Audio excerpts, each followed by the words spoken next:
not only that, but not only is this like a pretty sizable movement, okay? Not only is this a pretty sizable movement, but it also has outsized political power, okay? That's the issue here. The Republican Party knows that these guys are the backbone of the party. They are the most vociferous supporters of the Republican Party. They have members, or not directly a part of this specific branch of the cult, but members who absolutely have aligned beliefs in the likes of Mike Johnson. Mike Johnson, Michael Penis, is the Speaker of the House for the Republican Party, and he is a Christian fascist. He's a Christian nationalist. Obviously, he tempers his approach because he is politically intelligent, but that doesn't change the reality that he is still, at the end of the day, another one of these fucking wingnuts. Another tense day of protest over Israel's war in Gaza. Those protests taking place on college campuses. How are these guys any different than ISIS? They're not. The only difference between them and ISIS is that they have the American state aligned with their agenda, if not for religious reasons, but still, because they have the American state aligned with their agenda, they get a lot of momentum for their movement. ISIS could not even imagine the amount of power that the Christian nationalists hold by basically being able to motivate at least the duopoly in their favor.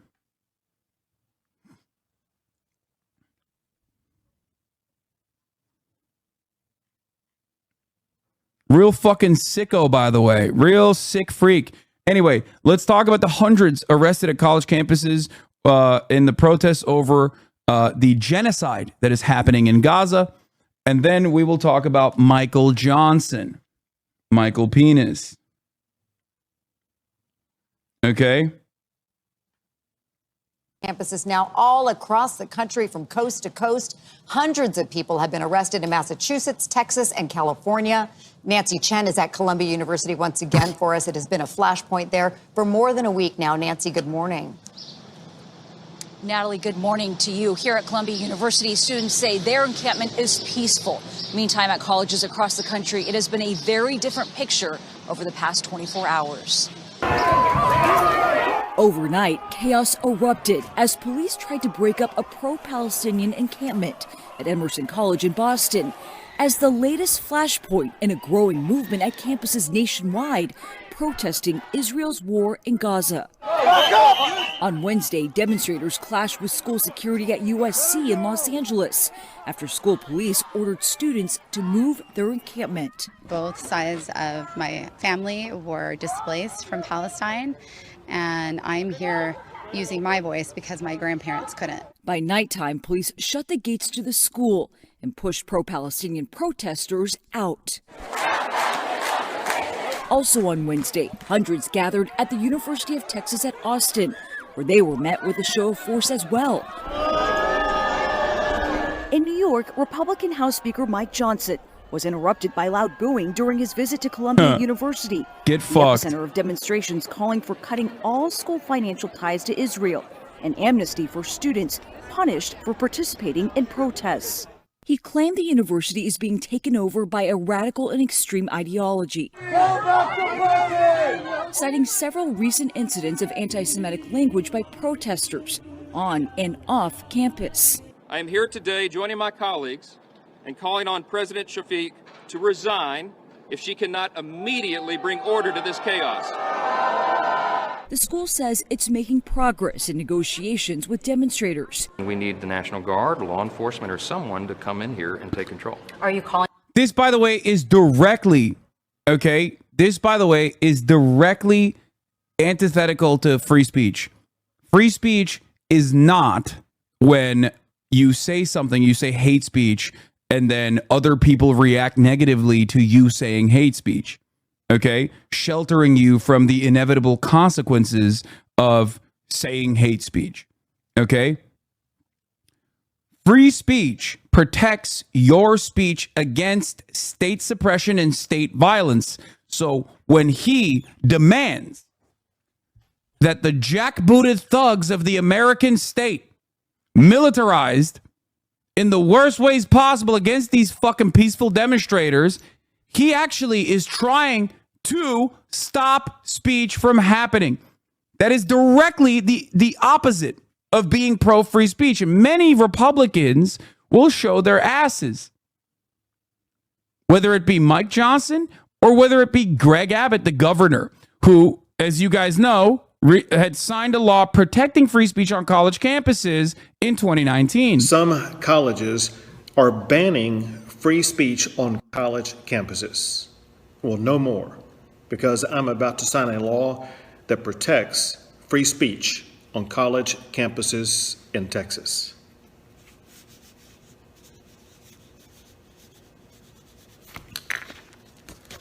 Shouldn't have to do it. First Amendment guarantees it. Now it's law in Texas. Yeah. Of course, yesterday he was singing a different tune. Yeah. I'm being persecuted right now, sad. Thankfully, whenever I say that, 1,000 policemen in riot gear usually roll in pretty much immediately to crush my persecutors. The power of the state is always helping my persecuted ass. That's precisely what the Republican position is. Okay? Precisely what the Republican position is. Always and forever.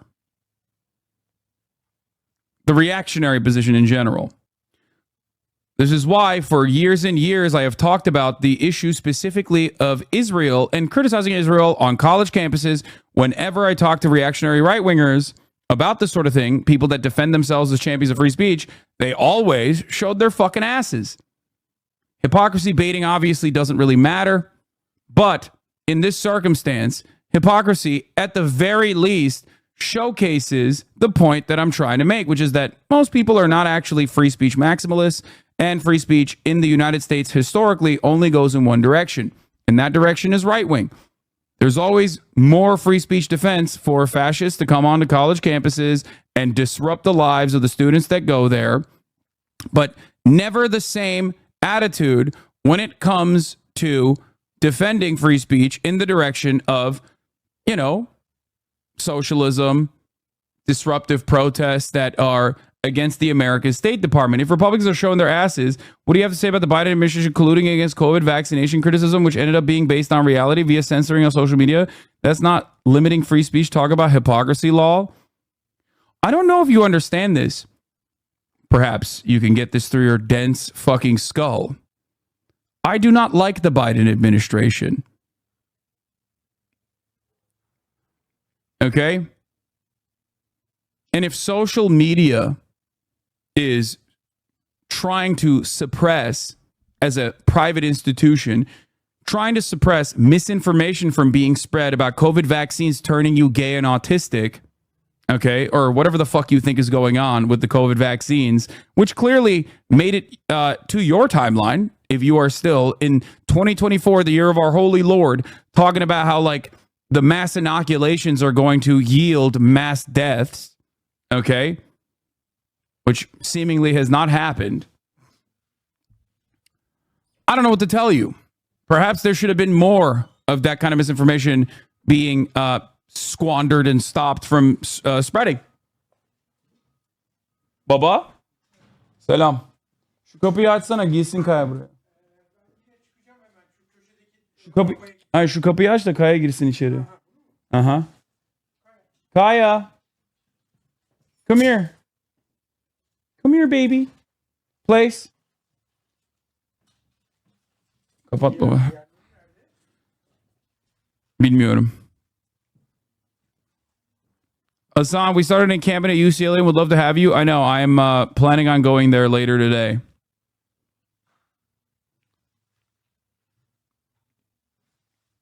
Bro's timeline is 70-30 vax injury reels with people pretending to shake. Yeah.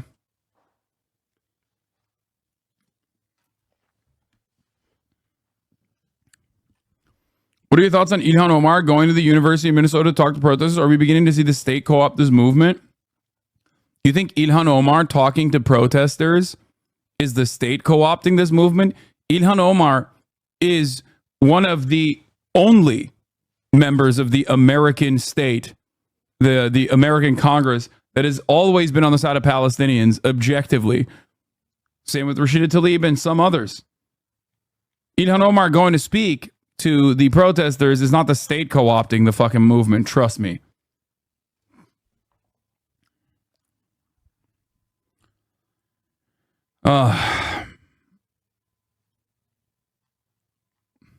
Ilhan Omar, the state.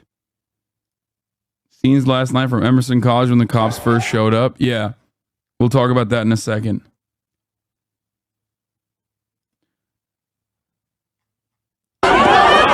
Here is the part of the pro-Palestinian student protest at University of Texas. The DPS, okay, straight up beat the shit out of students, arrested hundreds of them, which, by the way, is anti-free speech, just so you understand. Like, this is actually a violation of the First Amendment. And even ended up beating the shit out of a Fox reporter and arresting him violently. Tackling and arresting this guy right here. I don't know if this video shows it, but he did get arrested. Yep, there it is.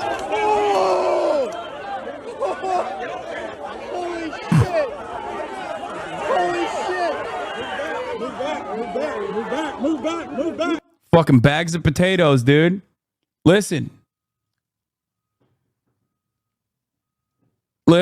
these guys don't have any of the smoke when it's a fucking teenager with an AR-15 doing a school shooting. Like, they had none of that smoke for Uvalde. But when it comes down to beating the shit out of reporters, when it comes down to beating the shit out of journalists, students, defenseless students, oh, they got all the smoke, baby. Look at these thumbs. Look at these pig fuckers just oinking. Move back.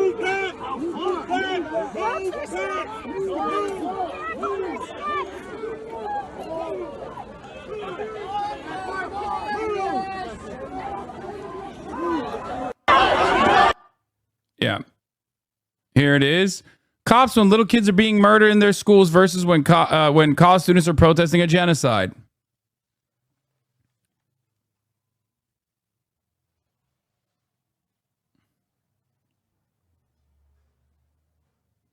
I'm not sure why Chad is assuming a cameraman must be a hog.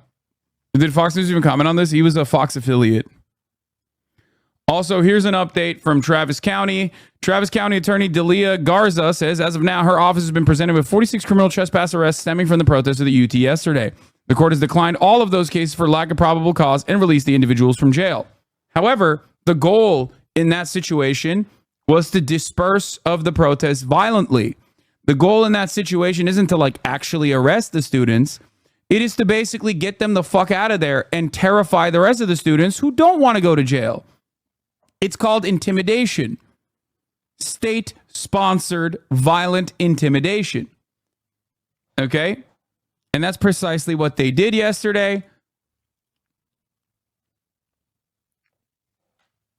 There was a funny little moment here. Yeah, it has a chilling effect on speech.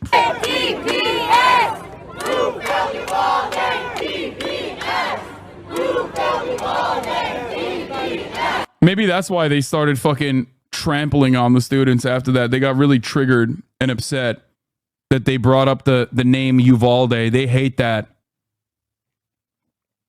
Bro, chatter, I'm going to talk about Emerson. Chatters need to shut the fuck up, okay? Calm down. I'm going to get to it. The arrests aren't completely unexpected, but the violence is uncalled for. No, the arrests are unexpected. They should not happen. You want to know why these arrests should not happen? Because if these exact same type of arrests happened in Russia, and it does from time to time, or China, and it does from time to time, American media goes nutty mode. American media gets up in arms, starts talking about how fucking undemocratic these countries are, starts talking about how, we have to do a coup in these countries. We have to do everything we can. The entire Western world gets up in arms anytime something like this happens in a country that is not a part of the Western sphere of influence. Okay?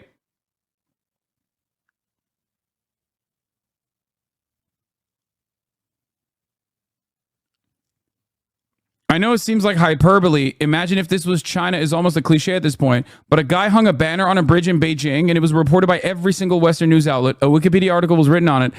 And a second one was written on the protester. And at the end of the year, Time labeled him one of the most influential people in the world.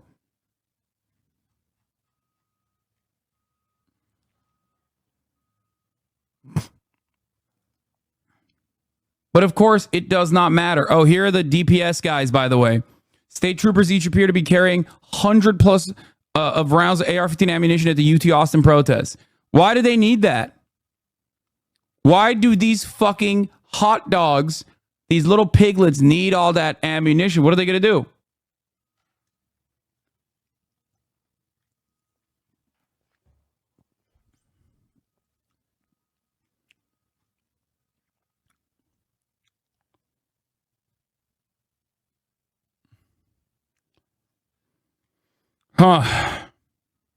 Yeah.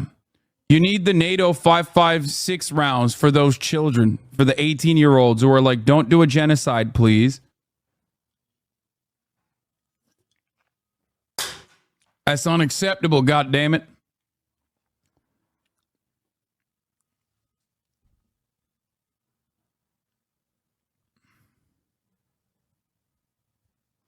All these dumbass Redditors talking about free Hong Kong and Lamau James are the same motherfuckers cheering about cops cracking the skulls of journalists and students, the same motherfuckers asking if protesting for divestment is hypocritical. Exactly. They don't have a leg to stand on. And for those who only care about the aesthetics of an argument and not necessarily the positions, not necessarily the human impact, okay, they hate looking like they got owned in an argument more than anything else. So they're not even winning on that front. Okay. Hasan, you got leaked on Twitter? What the fuck does that mean?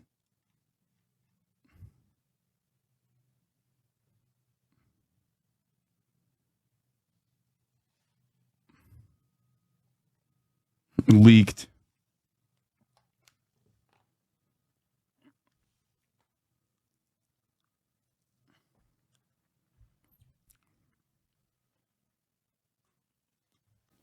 Lamau, you're one of the most fragile guys talking about scared of losing an argument. Totally, man.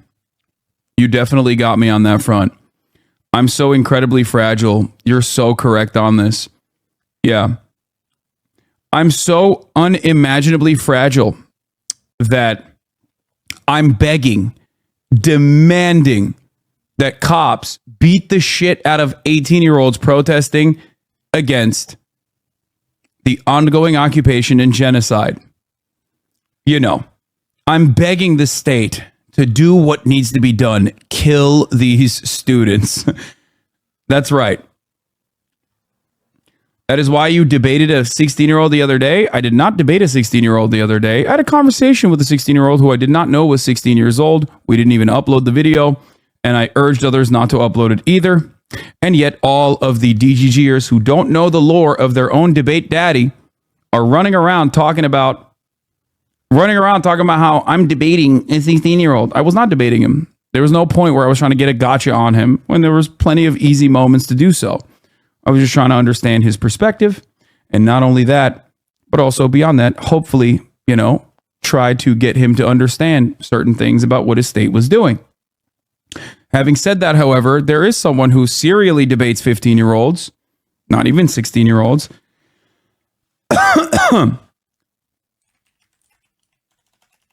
That's this guy.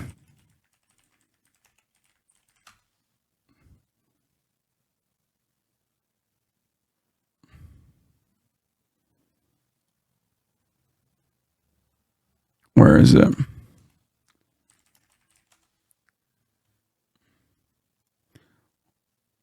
Here. I'll show you. Mr. Bonercello.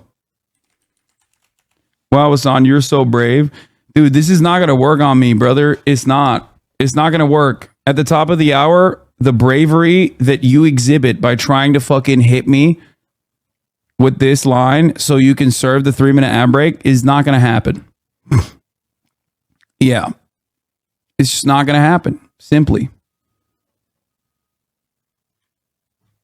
Because the 3-minute ad break comes for you regardless. Okay? I'm not going to get got.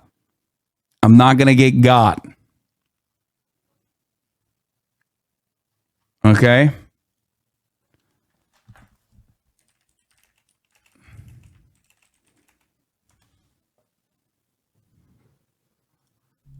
Yeah. Here is their daddy, by the way. Destiny debating a 15-year-old avid Trump supporter. Why is my mom calling me? Efendim anne. Alo? Anne? Anne?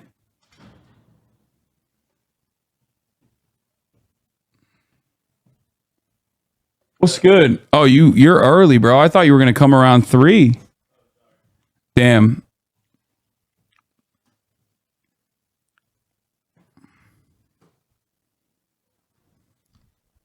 You were talking to him like an adult talks to a kid. D fan degenerates don't know what that looks like because D doesn't have contact with a child and isn't allowed near children or school zones. True.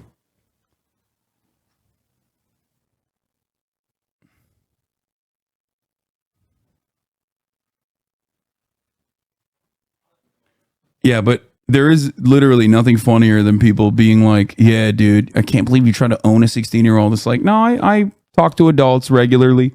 I did not know that this was a 16-year-old, and I did not try to debate them and make content out of it in the same way that, you know, your favorite debate daddy does.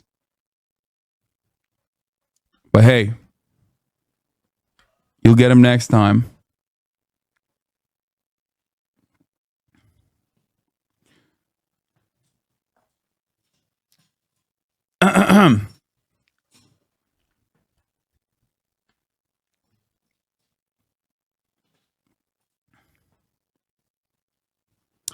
Where were we? Oh, here it is. What happened here? You did something. What do you mean? I saw. I said that. What is this? I said that. What is this? Special delivery to Hassan Piker. What is this, bro? Huh? What the fuck is this? We need to do a BDS on whoever did this. Okay. Just kidding. I think Phil's Coffee is literally like pro-Palestine or some shit, right? Am I wrong? They used to be owned by Palestinians. Am I on? Wow. Look at this guy rocking his keffiyeh too. Shameless. I'm ready to go. We're not going yet. Wait, you're early. You're so early. All right, I'm going to go right then. I'm going to leave. You're going to go right? Yeah, unless you want to watch Scared Straight. No, we're not going to do it yet. The founder was Palestinian. Oh, Phil's Coffee. Okay. They let Palestinians own businesses in America? That's crazy. Okay, bye. Are you leaving? Oh, you don't want to do the Mike Johnson and Christian Mike Zionism? Penis. Michael Penis? See, now I get it. It's catchy, bro. Wow. It's catchy.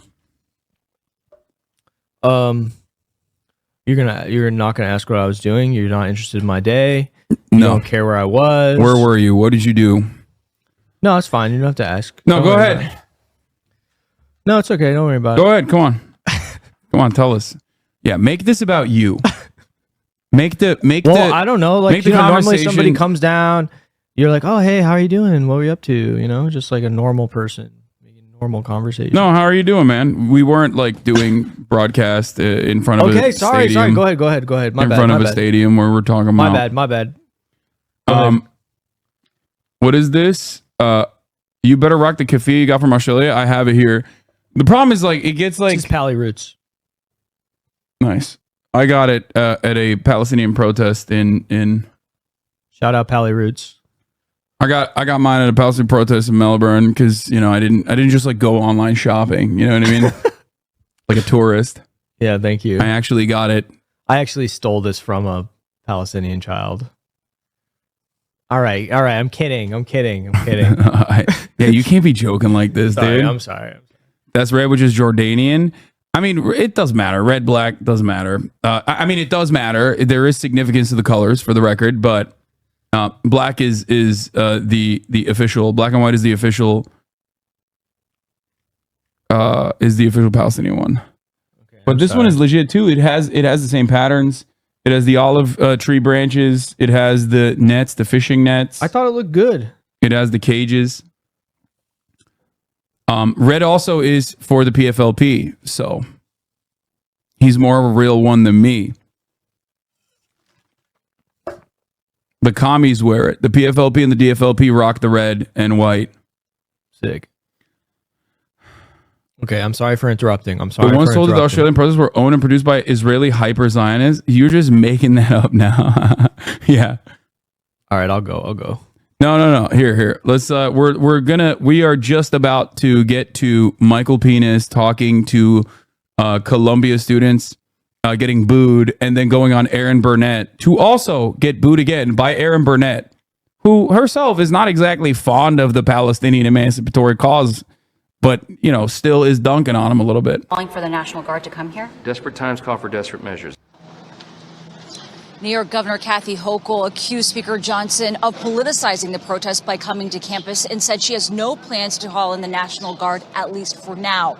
The university has set a deadline of midnight tonight for protesters to leave their encampments. Air 7 HD live over the use. This is the UCLA one. We'll get to that in a second. Breaking Let's get news, to Michael there Penis. are pro-Palestinian protests across the United States spreading violent clashes today between police and students at USC and UT Austin, where more than 20 people were arrested. This follows protests at NYU, Brown University, and Columbia University, where an encampment has taken over part of the center of campus. More than 100 have been arrested. In-person classes have been canceled after 8 straight days of demonstrations. I was on that campus earlier today to interview the House Speaker Mike Johnson. This is what I saw and heard. Johnson walked out.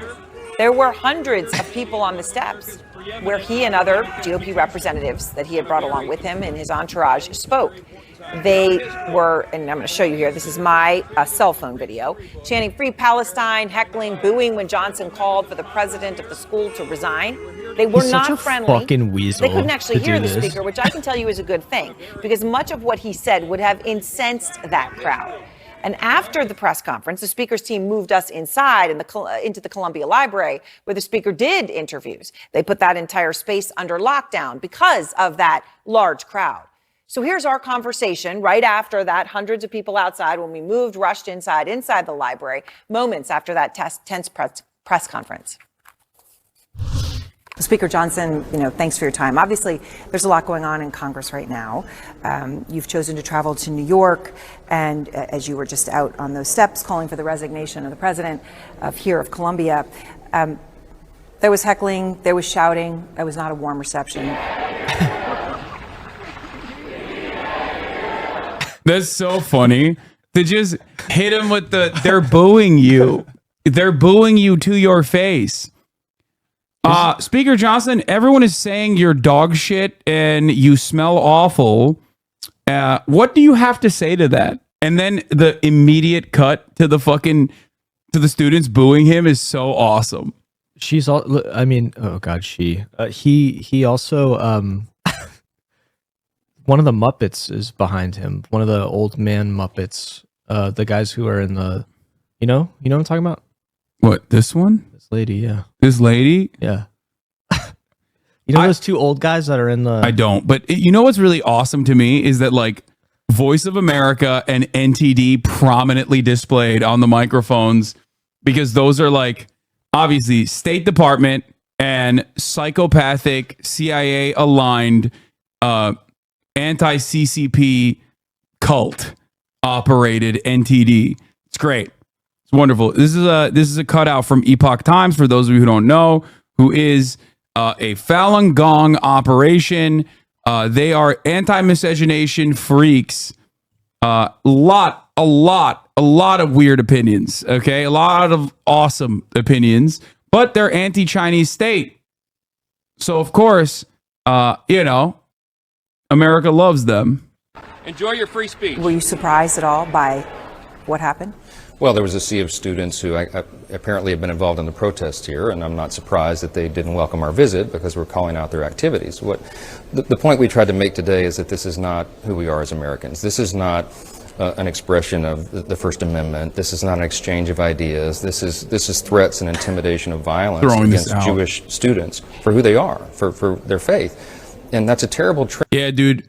Jewish students physically have to defend Israel, literally, unconditionally, and that's why it was an inalienable characteristic. Which, by the way, I feel like is very anti-Semitic to say. Yeah, the mind of the Jew. It just it has to be in defense of Israel and its genocide. It's just that's just how it works, and that's precisely what these students were very upset about. Of course, doesn't give a shit about the many Jewish anti-Zionist protesters. Clearly, talking about how it's these Zionists, both Christian and Jewish Zionist students that whose feelings were hurt, and that's really fucked up. Which is why the police should kill the students for hurting the feelings of those who defend Israel unconditionally. Trend that's going on in the country right now. We have these similar types of activities and what are becoming violent protests on campuses around the country. How are they violent? Members of Congress. Yeah. They were violently saying, please put an end to the genocide. There's nothing more violent than... No, he's right, though. He's right. They are violent. Yeah, he's saying, listen, genocide hits way better when there isn't a bitch in your ear telling you about how fucking unjustifiable it is, okay? And honestly, that is violence. Now, one of my favorite things to hear from right-wing reactionaries is when they become like these bodies in spaces ass woke liberals immediately in defense of Israel, when they're like, silence is violence, complicity is violence. It's like, bro, you're Michael Johnson. You're a rabid, psychopathic, far-right Christian cultist. What the fuck do you mean silence is violence? Like, the complicity coming from the institutions that allow these objectively anti-Semitic calls to stop Israel from doing a genocide is unacceptable. Unacceptable. I believe have an obligation, a responsibility to speak about this and to demand that it come to an end, because it's not good for us. Oh, by the way, yeah, as we were speaking, USC canceled their commencement ceremony. They canceled graduation as a fuck you to the students. Guess what, dude? You're not going to go along with Israel doing a genocide? Well, sorry. No main stage commencement for you. So first they started with, they got rid of the valedictorian speaking, right? Yeah. And then they canceled any speaking, and now they're just not having graduation at all. Yeah. Oh my God. Yeah, they're like, have fun with that. Sorry.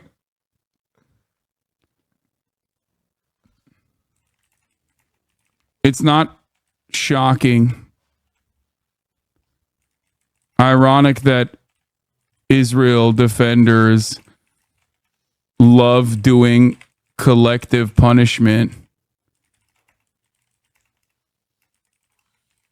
Who dare against Israel.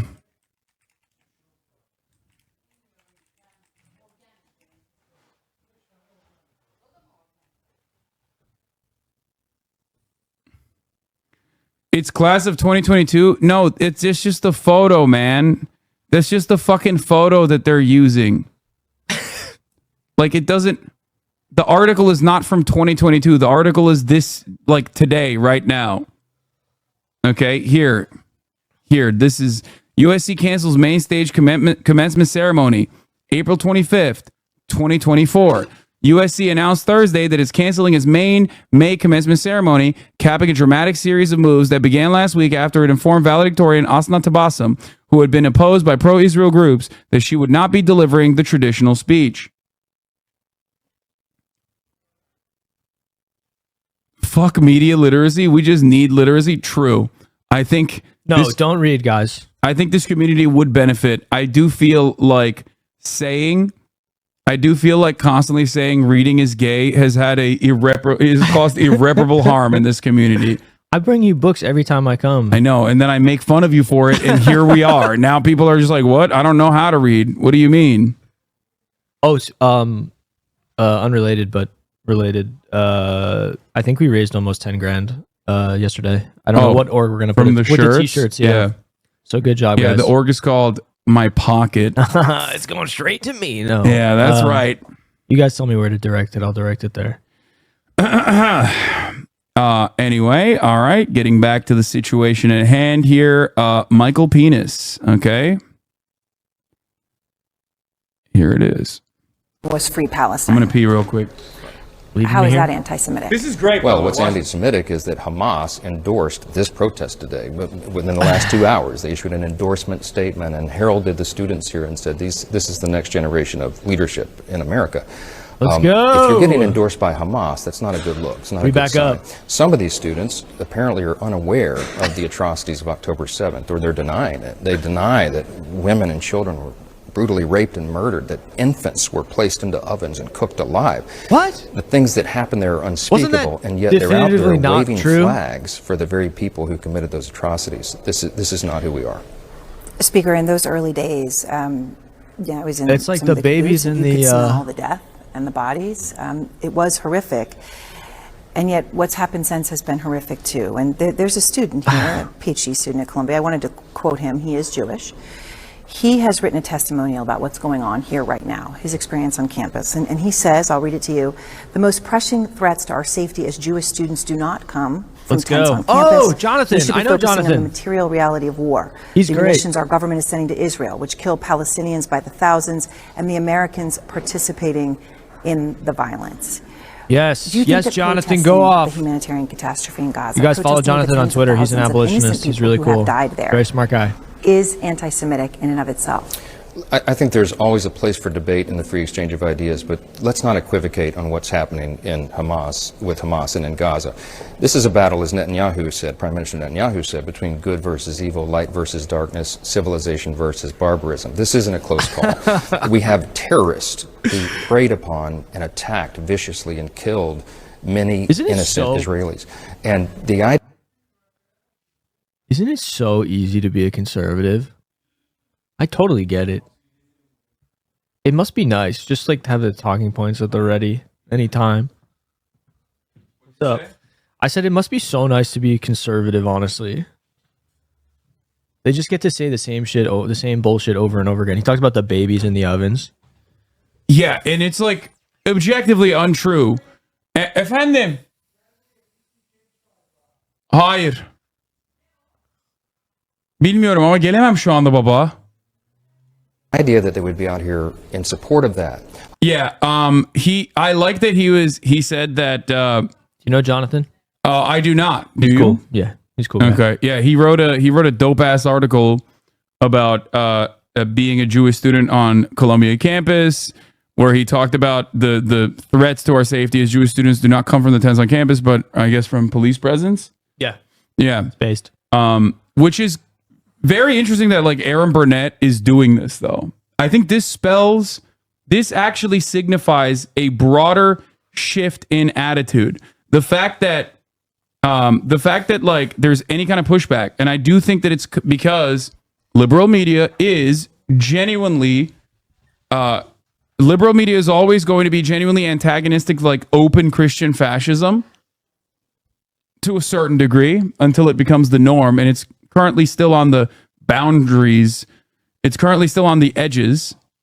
And this is why I think like there's this level of pushback, because like this is a right-wing guy and personally is over here talking about how dangerous it is.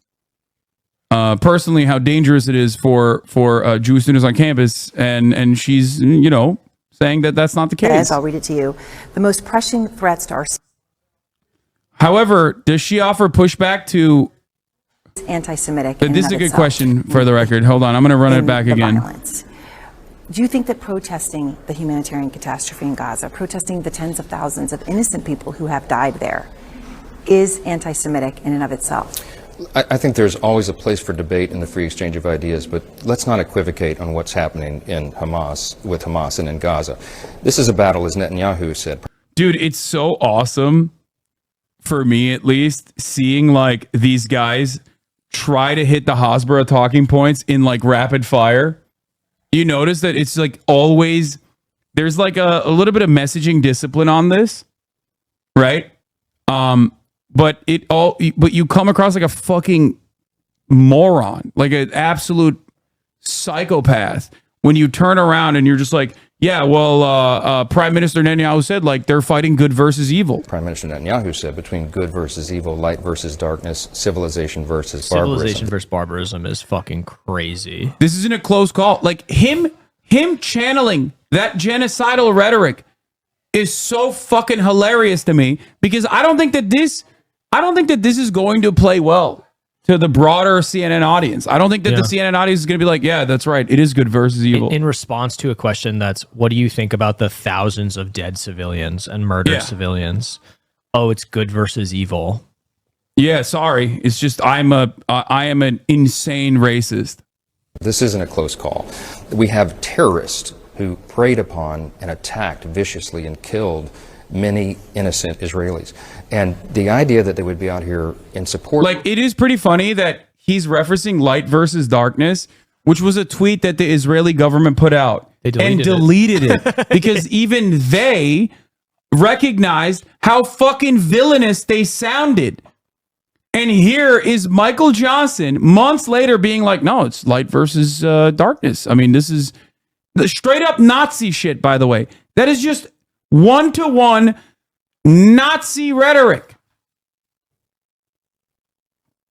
Of that, Hamas is using civilians as shields for themselves. They put their operations under hospitals and schools. They are using civilians in a theater of war, and so it's difficult. Why would someone blame Israel for trying to stamp out the very terrorist threats that are right? There's no bottom, right? Like, the bottom doesn't exist in terms of what they'll say or what they'll justify. You know, Hasan, that isn't anything like being a Nazi. Wait, what? Saying that you're the civilizing force against barbarism predates Nazism, for sure. It's just old colonial rhetoric. But, you know, that is precisely what the Nazis said as well, dumb fuck. The fuck do you mean? A lot of you genuinely think that for someone to do Nazi rhetoric, to do fascist rhetoric, they have to literally be like, okay, dude, take a fucking day off. It's 1:16, brother. It's not even fucking time for the middle of the hour ad break. Like, you're out of your mind. They're on the doorstep. We should not be dictating to Israel their military strategy. We should be supporting our ally, which is the only stable democracy in the Middle East. Stable democracy, the best democracy. These are bar for bar lines that you would hear from Israel defenders like 10 years ago. You know what I mean? It doesn't work anymore, man. It doesn't. People know what the fuck's going on. They see it. And these guys have not caught up. The talking points have not caught up to the resentment, the understandable, much deserved resentment that even people in the Western world feel against this barbaric monstrosity of a fucking apartheid regime that is currently doing ethnic cleansing. Okay? And it's not like these people, sorry, I was just going to say, go ahead. It's not like these people are fucking super pro-Islam or pro-Palestinian lives either. They just think that, like, the violence has completely gotten out of control. Okay? Go ahead. I feel like resentment is a nice way to put it, you know? I think it's like justifiable rage and anger. Yeah. You know, beyond just feelings of resentment. Yeah, it's also crazy because he basically said there's always space for open dialogue, but they shouldn't be allowed to because why would anyone be anti-Israel? Exactly. It's ridiculous.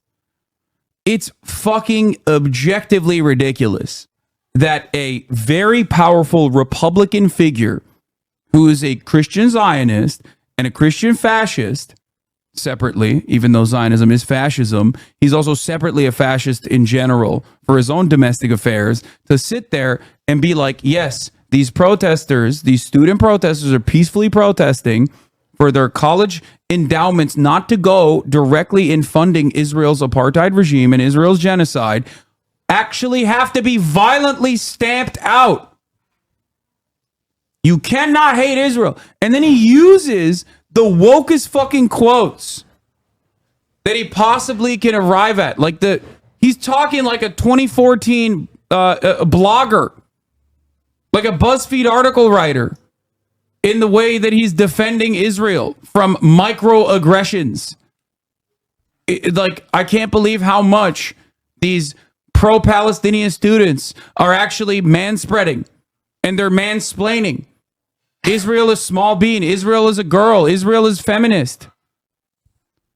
They really need to stop with these microaggressions against the students who want to support Israel's genocide. It's fucked up.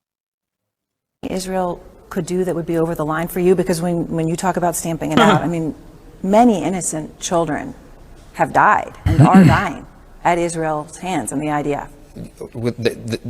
There have been civilians murdered, but that is not the fault of Israel. It's the fault of the terrorists, the Hamas operators and soldiers, the terrorists who have used these people and put them into harm's way. Israel, harm's way being Israel, the unstoppable force, by the way. Like, we always talk about Israel as though it's like a natural disaster, which it is, but not in the way that he's claiming. I also do like that he accidentally said murdered. Like, children were being murdered, but it's still Israel is not at fault. It's a tsunami. Israel, both small bean, but also very woke, but also doing a genocide, and also that genocide is good because it's Israel and they're fighting against darkness. You know, the dark-skinned Palestinians, the bad guys. That's how I make up my mind on these issues. That's awesome.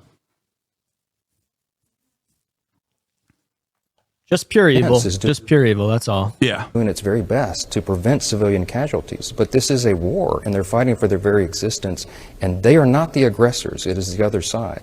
Some of the people here seem not to understand that, and I think that's a real problem. We can debate the merits of all these things, but what they're doing here is intimidating Jewish students. That's the thing that is so problematic. All right, so let me ask you about that, because when it comes to... He said it's problematic. Yeah, he did. This is what I mean. These guys are like, every single one of these, like, I love free speech. Free speech means, you know, hate speech is protected. Every single one of them turn into like fucking BuzzFeed article heads, dude. Y'all, this ain't it. Yeah. Silence is violence. Your complicity in saying Israel is bad is actually a major microaggression towards Jewish students. Everyone is a liberal at the end of the day, as I've tried to explain to many of you.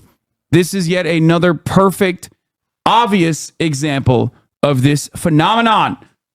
That the NYPD, at least as of Monday, said they've not received a single call from Columbia University of reports of any physical harm. Well, it's like, nobody even called the cops. What's up with that? What's going on? It's just they're too afraid. They think cops are Hamas. They think NYPD is also in the pocket of Hamas, even though they train with the IDF and have a branch in Tel Aviv, as a matter of fact. But they're also Hamas. As a matter of fact, IDF is Hamas. Everyone is Hamas. No physical harm. Right, but you have to speak to these Jewish students who are in fear of their lives, who are cowering in their apartments right now, who are not coming to class. In fact, the administration recognized the threat was so great, they canceled classes. Now, yeah, totally, dude. Yeah, we literally have to think about the fifis of people who claim that they're in fear of their safety because they want to go out and be like, I love Israel, fuck you guys, we should be able to do a genocide. We have to center the conversation around those guys, okay? We just have to. Now, if you're confused as to why this rhetoric is so why this rhetoric seems so comfortable for a right-wing reactionary Christian dude to fucking engage with, it's because that's precisely the same exact perpetual victimhood that white nationalists engage with on a daily basis. They are also identitarians, as you know, white identitarians. They also do their own form of social justice. It's just they're social injustice warriors. That is precisely the reason why it's so easy for Mike Johnson to turn around and be like, yeah, these guys are actually doing a microaggression. These guys are actually not centering the feelings of defenders of Israel. Okay? That's what's going on here. And they've done it over and over and over again. They've come out with this hybrid idea. Well, if you're Jewish, maybe you do want to stay at home. Maybe it'd be better off for you. It is so discriminatory. It's so wrong in every way. The responsibility of a university administrator is to keep peace on campus and ensure the safety of students. Job number one. If they're incapable of doing that, then you need different leadership. I think this is time for a really strong hand. I'm trying to understand, though, why, as Speaker of the House, this is an issue you would want to get involved with. It's a private university. It's an issue happening here. Why is this something that you are choosing to get involved in and calling for the removal of a president of a private university? Well, they receive federal funding as well. And Congress is looking at all of these aspects to determine how they're using those funds. Is that appropriate? If they can't fulfill their basic obligations, I don't think the American taxpayers want to be funding this kind of thing. We know that professors are engaging in this as well. Some of the professors, some have been supporting. We should kill them as well. We should, dude, kill everyone that says Israel is in the wrong. Please, please, we have to kill them. You guys don't understand. We have to arrest them, arrest all of them. How dare they say this? How dare they say this? I'm so upset. I'm so mad right now. We have to take physical action against these guys immediately. It's awesome. You were about to say something, I think. Go ahead. No, say it's okay. it. No, it's fine. It's fine. It's fine. It's not the right time. Okay. Supportive of the Jewish students, but I believe it's a small subset from what I've told. They've allowed this to go on, and it is not okay with the American people. This isn't a partisan issue.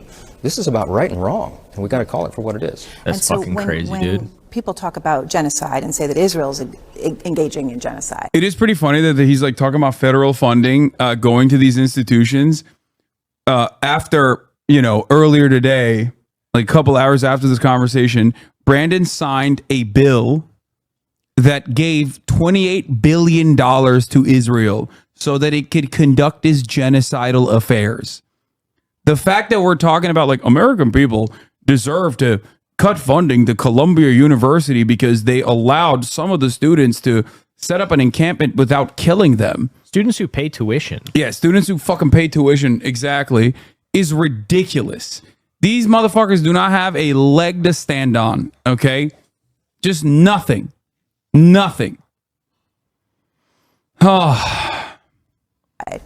Do you think that that is a legitimate conversation that they should be allowed to have as part of First Amendment rights? No. Well, of course. Look, I was a First Amendment lawyer for 20 years. I went Not into a good courts one. and Holy defended shit. our First Amendment freedoms, religious expression, the right of free speech on campus. I litigated those cases. Of course, the university is supposed to be the free marketplace of ideas. But when you shout down and physically threaten with intimidation and threats of violence the other side, that is not Yeah, except what do you have to say to the fact that that's not happening was basically what Aaron Burnett said. And he was like, well, this is a war against darkness. We have to kill them all.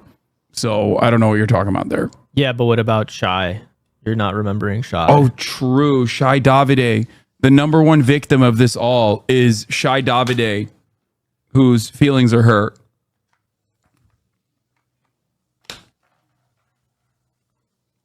A peaceful expression and a peaceful exchange of ideas. That's something very different, and that's what we're saying they need to get control of. When they camp out around the campus and they prevent students from exercising their rights, that's the problem. Before you go, obviously we're here in New York as there's been threats to your speakership back in Washington. What does it say about your standing as speaker that you are here at Columbia University dealing with this issue right now? Isn't that funny? He's just like, I've talked about the monopoly of violence being in the hands of the state quite a bit, as you guys know. And the way that we analyze violence is never, the way we see violence is not when the state does it. We are so conditioned to think that that's like not a violent outcome or a violent action in general, but instead what is expected, right? So he's over here genuinely advocating as a member of the state for the violent organs of the state to violently stamp out the students' First Amendment rights that are supposed to be protected by the Constitution. That's not violent statements, though, because he's just demanding more of the state violence that we take for granted, that we think is perfectly permissible, perfectly normal. It's actually the students saying, don't do a genocide that are objectively violent in his eyes, which is ridiculous. Ridiculous. The Speaker of the House has a very important constitutional responsibility. It's an officer listed in the Constitution. The Speaker speaks for the House of Representatives, and I felt it was very important for that voice to be heard, not just about what happens at Columbia. Why are you avoiding good questions and only focus on the deranged ones? Wait, what do you mean? Are you talking to me? What good questions am I avoiding and focusing only on the deranged ones? What has Michael Johnson said here that wasn't objectively deranged? No, don't pay attention to her. She's being a baby right now. Can you please repeat your vision as to how next action is proceeded in Gaza without fantasy but realistic practical goals? What the fuck does that have to do with college protests right now? I have described this a million times over. But what does that have to do with this? You came in here and said that there were good questions being fucking presented that I was avoiding. What do you mean?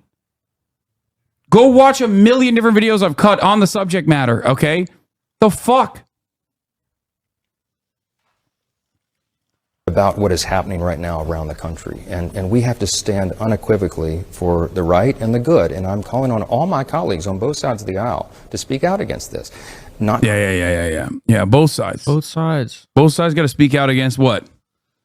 Fucking the students protesting? Now let's bring. There was a wait, hold on. I brought you this book actually last time I was here. Elite Capture? Elite Capture. This is a really good book. It actually talks directly about some of the stuff we're talking about right now, is like utilizing the language of wokeness, but not just doing that type of stuff. I call it homofascism. Like, it's just like elite, are elites that are fascist objectively on both sides of the political spectrum, utilizing, I mean, I jokingly say that, but utilizing emancipatory language to meet violent ends, to facilitate the violence of the state and try to make it seem morally permissible. Yeah. It's also like this is a great book. I highly recommend it. It's a quick read. Olufemi Taiwo is awesome. But effectively he kind of talks about the phenomenon of like passing the microphone to someone who, or the way that people get tokenized and then utilized for, nefarious purposes. And it's really worth reading. And it's also kind of like emblematic of what happens if you don't have a class analysis, if you don't, and you're not thinking about that. And, I don't think you should be class reductionist. I don't think you are a class reductionist, but I think, no, I am definitely MAGA communism, baby. But, it's just like an important thing to think about in these contexts. Yeah. So it's really interesting because like liberals do this regularly as well, where they couch their like objectively violent anti-progressive takes within emancipatory language, like, oh, well, we have to fund the police because the police defend black people. Actually, who's going to take care of the crime in black communities? Or there are plenty of black cops, as a matter of fact, and that's why when you want to defund the police, that's you're taking away funds from black police officers. That kind of stuff happens on the liberal front, but it's also definitely something that happens on the reactionary right as well, utilizing bodies and spaces and language such as that, using academic language in an effort to justify like psychopathic, bloodthirsty, fascist agendas. Jesus, listen to these garbage from these two. Why is it that our naysayers never actually have any arguments whatsoever and just simply cry about opinions that they seemingly disagree with, but never even explain why they disagree with the opinions? Just come in and present why you have an issue with what we are saying, and we can have a conversation. The issue, however, is that many of you do not have a point. Hey. Down. I'm so upset. That's all it is. I'm upset. I'm upset that I voluntarily came in here. And then heard these two guys talk about things that they're knowledgeable on. And because I don't have anything else to say about it, I'm just going to say, I'm upset. You're stupid. When I call someone a fucking idiot, I usually give reasons as to why I think they're a fucking idiot. Okay? Do that. Give us the dignity of why you have a genuine issue with what we are saying. Offer some fucking valuable insight. You're doing it right now. You're arguing with them. I am. Like this fucking dumbass who's like, one state solution or make U.S. pressure Israel into peace with Palestinians in the West Bank and Gaza are utopia fantasies for obvious reasons. Yeah, dude, totally. make U.S. pressure Israel into peace with Palestinians? Oh my God! Wait, is a utopian idea? Oh, what? No, nothing. Go ahead. Make the United States pressure Israel. Like, one state solution is the goal, okay? It's hard to reach it, but I do find it really hilarious that you said, make the U.S. pressure Israel into peace with Palestinians in the West Bank and Gaza are utopian fantasies. How is that a utopian fantasy? It's not a utopian fantasy if America actually fucking had the courage to do that. It has happened in the past. You just don't listen to fucking people who are knowledgeable on the matter, and therefore you have no idea that it has happened in the past. It even happened since October 7. Okay? Wait, what? Okay, we have to guest star this fucking dude. If you have a heart, you'll sympathize with the Palestinians, but if you have a brain, you'll sympathize with the Israelis. Yeah, if you have the brain of a fucking fascist, what do you mean? The fuck do you mean? If you have a brain, you'll sympathize with the Israelis. Stop using idiotic fucking statements, okay? If you have both, you'll see the conflicts for its complexity. It is not complex. There is nothing complex, morally at least, about genocide and ethnic cleansing, okay? Ethnic cleansing and an apartheid is not a morally complex situation unless you're a fucking freak. I feel like this Piers stuff really got to you. Why? Because you're just you're fired up. I am fired up. My man said it's actually really complex that settler colonialism is occurring. Why is it complex? Because I want it to happen, and everyone is saying that it's wrong. By the way, if you think that this is new for me, like I don't think it's new. Yelling at gray name chatters, I don't know what to tell you. My mom is laughing from the other room. She said this is nothing.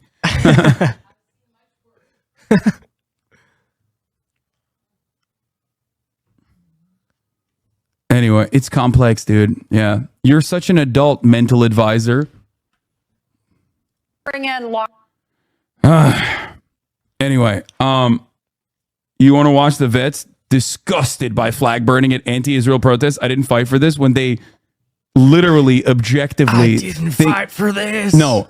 Flag burning is 100% protected speech. Okay? It is a protected action.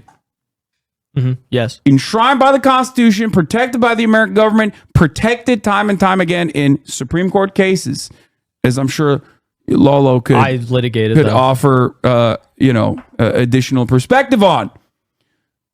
Obviously, the fucking veterans that went and killed a bunch of goat herders in Afghanistan weren't actually defending our free speech rights. But even in theory, that's the way that they fucking sold it for the longest time.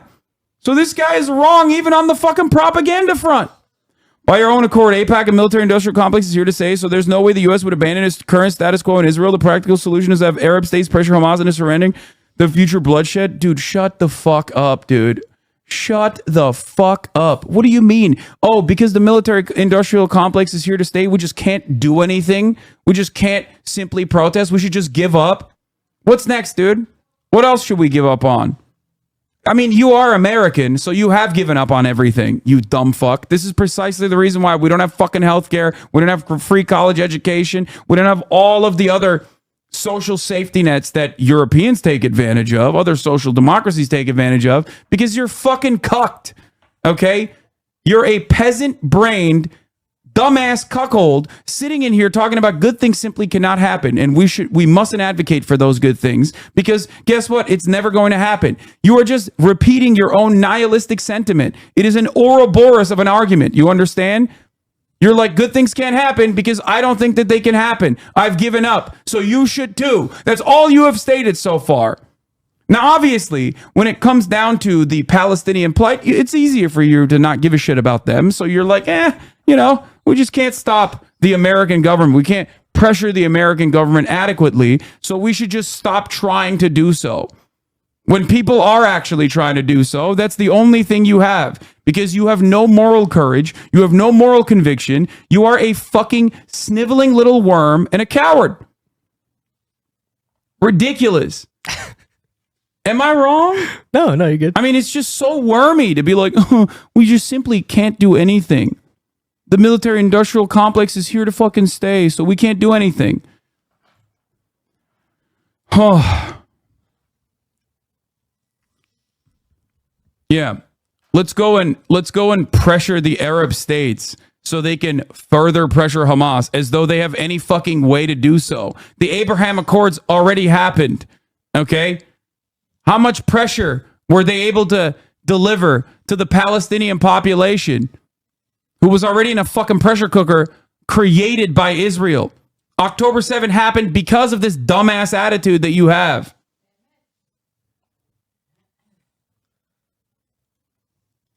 This is the exact same defeatist, nihilistic attitude that people presented because they didn't give a shit about the atrocities being committed in South Africa, apartheid South Africa. So they were like, we can't do anything.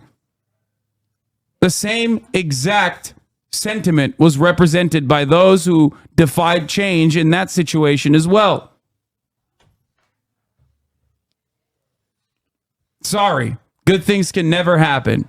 Sorry, segregation is here to stay. Sorry, the apartheid South Africa will never change its ways.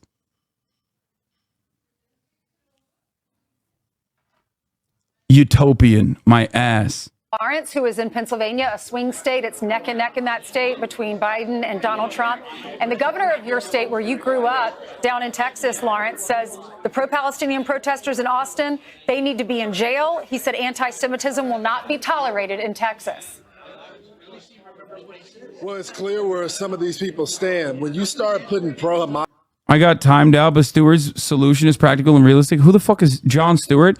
You condemned Hamas for their 7th of October, and I'm sure as a reasonable person, you understand how it makes other pro-Palestinians look when they endorse Hamas. No reasonable person would sympathize with pro-Palestinian movement after seeing the videos of 7th of October massacres. Brother, you are literally in the minority in the Western world even. You know that, right? When you say no reasonable person... But not even just Hamas. No reasonable person would sympathize with pro-Palestinian movements after seeing the 7th of October massacres. Well, guess what? Luckily for all of us, in the Western world even, the majority is sympathetic to the pro-Palestinian movement, dumb fuck, in the aftermath of October 7. You want to know why? Because it's not October 10th any longer. We are now in April. 7 months of ethnic cleansing has happened.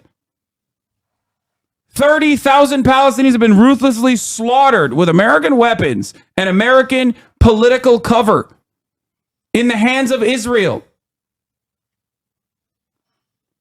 You think you have these really intelligent assessments. You think you're bringing complexity to the conversation, but it's only complex to you because you're a mentally stunted baboon, okay?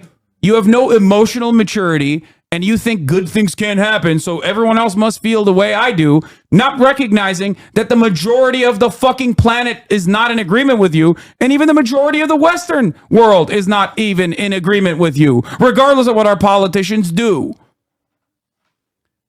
Jesus Christ, dude.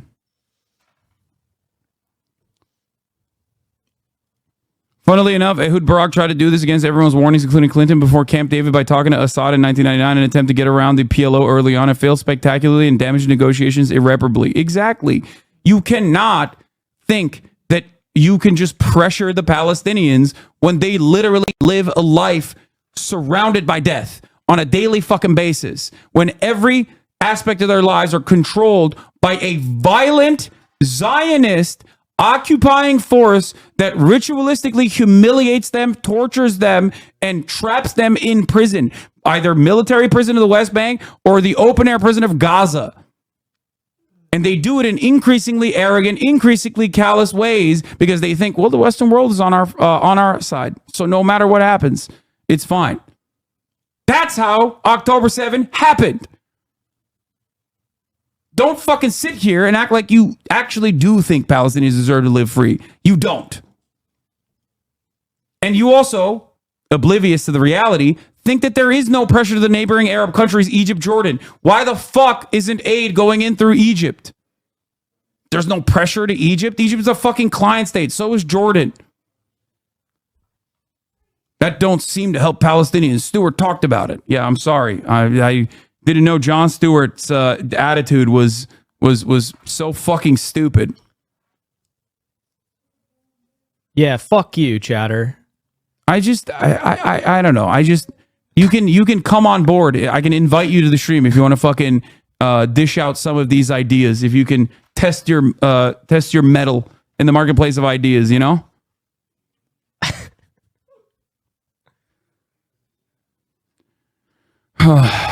Sorry, guys. I can never demonstrate moral courage in the face of objective evil, even though I claim that it is objectively evil. But honestly, the greater evil is the Palestinians that resisted, the Palestinians that have no other options. You know what I mean? I saw the Nat Turner rebellion and I thought to myself, hey, man, these black folks, they got to stay enslaved, big dog. Can't have them rising up. Saw the Haitian Revolution. I said to myself, nope, we got to keep these black slaves servile. There's no other way out of this. It's too scary. You slipped into a little bit of a southern accent there when you're going down that road. I step in the state of Texas. I mean, good luck, because this Texas state troopers, they're just not going to deal with it. We saw what can happen if you have a governor that believes in law and order, and that's what you're seeing there. I hope other governors follow suit like Texas. I'm a little biased, obviously. We got a table full of veterans. What? Hey, listen up. Listen Is he a up. veteran? We got a table full of veterans. I'm going to ask them how they feel about what's happening. Like this guy, bro. Yeah. Yeah, let me hear what this guy has to say about. It's like, he's a Confederate soldier. Bro, this dude literally this dude has been alive for much longer than Israel has existed. Okay? Get the fuck out of here.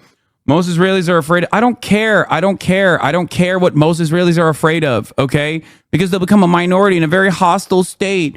Oh, would they become a minority? Oh no, dude. Shut the fuck up! That's exactly what the apartheid defenders said about apartheid South Africa. Whites made up 10% of the South African population. Dumb fuck. What is happening here? Don't wag your tail. Okay. It's crazy. A lot of Palestinians from the West Bank, Gaza will start doing intifada. First of all, intifada just means revolution. Okay? Shut the fuck up. They do intifada. They'll say Allahu Akbar, and that will be very scary for me. And most of them are young enough to remember what it meant for their lives. So once the solution with West Bank, Gaza is not viable. We can't, you're doing the argument that I already knew you were going to do, which is why I already addressed it, dumb fuck. If you had any fucking critical thinking skills, you would understand that everything I just said was literally geared towards me knowing that you're going to inevitably make this fucking idiotic argument. That's why I'm talking about fucking slave revolts. That does not happen, by the way, historically. The violence in the aftermath of the abolition of slavery came predominantly from the Klan during the Reconstruction era. You should be more worried about what the psychopathic Jewish power party is going to do if there was a one-state solution. And at that point, when there is a one state or Palestinians are treated as fucking human beings, then you have to deal with it through the criminal processes. Oh. Have you read Black Jacobins? No. It's good. I don't read. And Chat, definitely read. not Franz Fanon. Fanon. Chat, read None of that. Black Jacobins. Do you honestly believe that there are no extremists among Palestinians who would immediately start murdering innocent? Yeah, dude. You know what happens in that situation? It's called a crime, okay? It's illegal. Just like the apartheid is and should be. Just like the occupation is and should be. Black Jacobins by CLR James. No, I have not read Black Jacobins. It's good. It's useful in the context of violent resistance. It's always so fucking stupid when people genuinely say, routinely, and without an ounce of fucking self-reflection, they feel comfortable repeating this point over and over and over again, that we have to do a defensive genocide. Because if we don't do a defensive genocide, then what if the Palestinians hypothetically do a genocide or worse in the future? Baba geldi. Tavuk.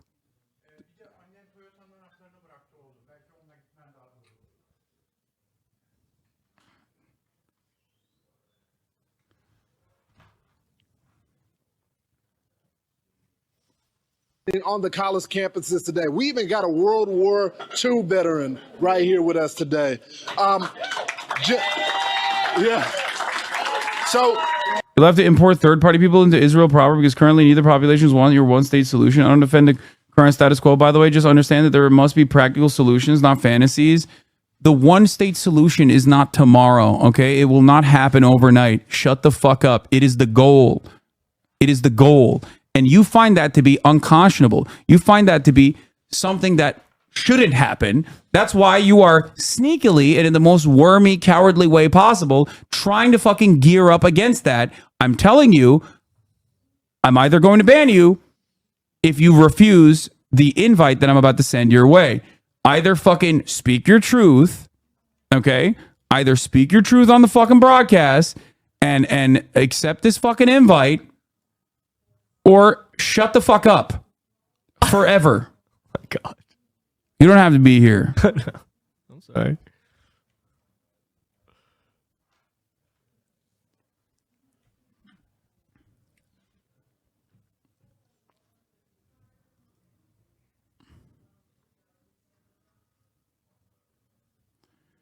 You are doing the same thing with Felix. Why don't you learn? Well, I mean, I love it. Is a new feature. Guest star is not a new feature.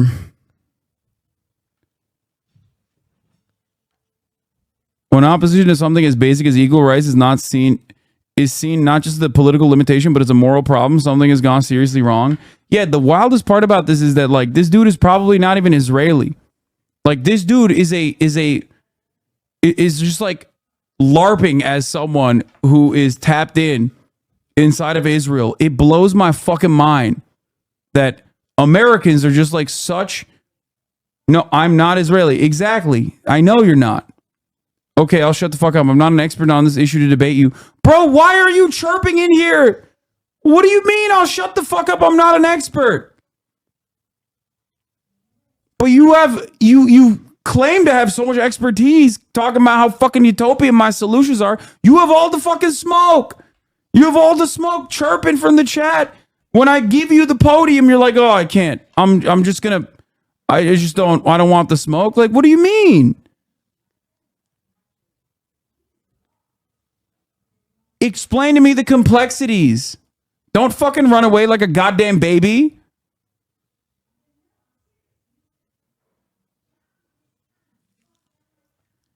Fuck.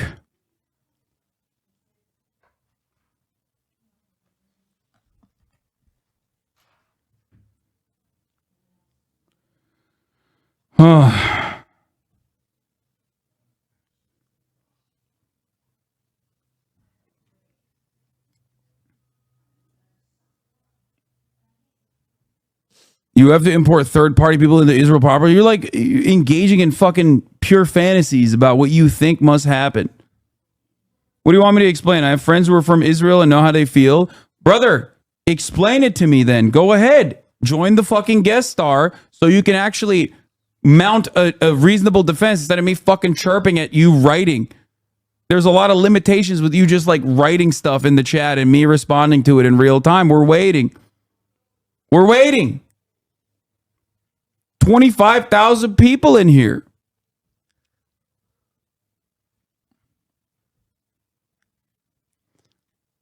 Have you considered why does Hamas always have to be shielded from criticism, though? They knew Israel is 100 times more powerful than them, so they did October 7, knowing the retaliation from Israel would kill a lot of people. Doesn't that mean they also share part of the blame, at least? Yes, you're right, dude. You're right. Hamas is to blame for Israel's actions, always and forever. Israel, small bean. Israel, big typhoon. Israel cannot stop itself. Israel has no human beings that are holding on to the levers of power. It's just all automated over there. Yeah. Just like if you had that kind of smoke in this situation, if you are morally honest, then don't you think the Jewish resistance groups in the Warsaw Ghetto Uprising have some of the blame for the Holocaust? Do you understand how fucking stupid that argument is? Don't you think that the Nat Turner rebellion is obviously going to lead to a lot of violence that I personally feel is justifiable, but I can't say openly, towards black people in general?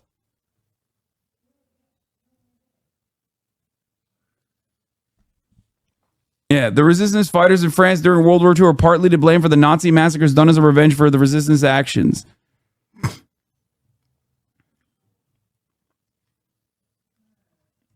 Why is this guy not chirping anymore? What happened?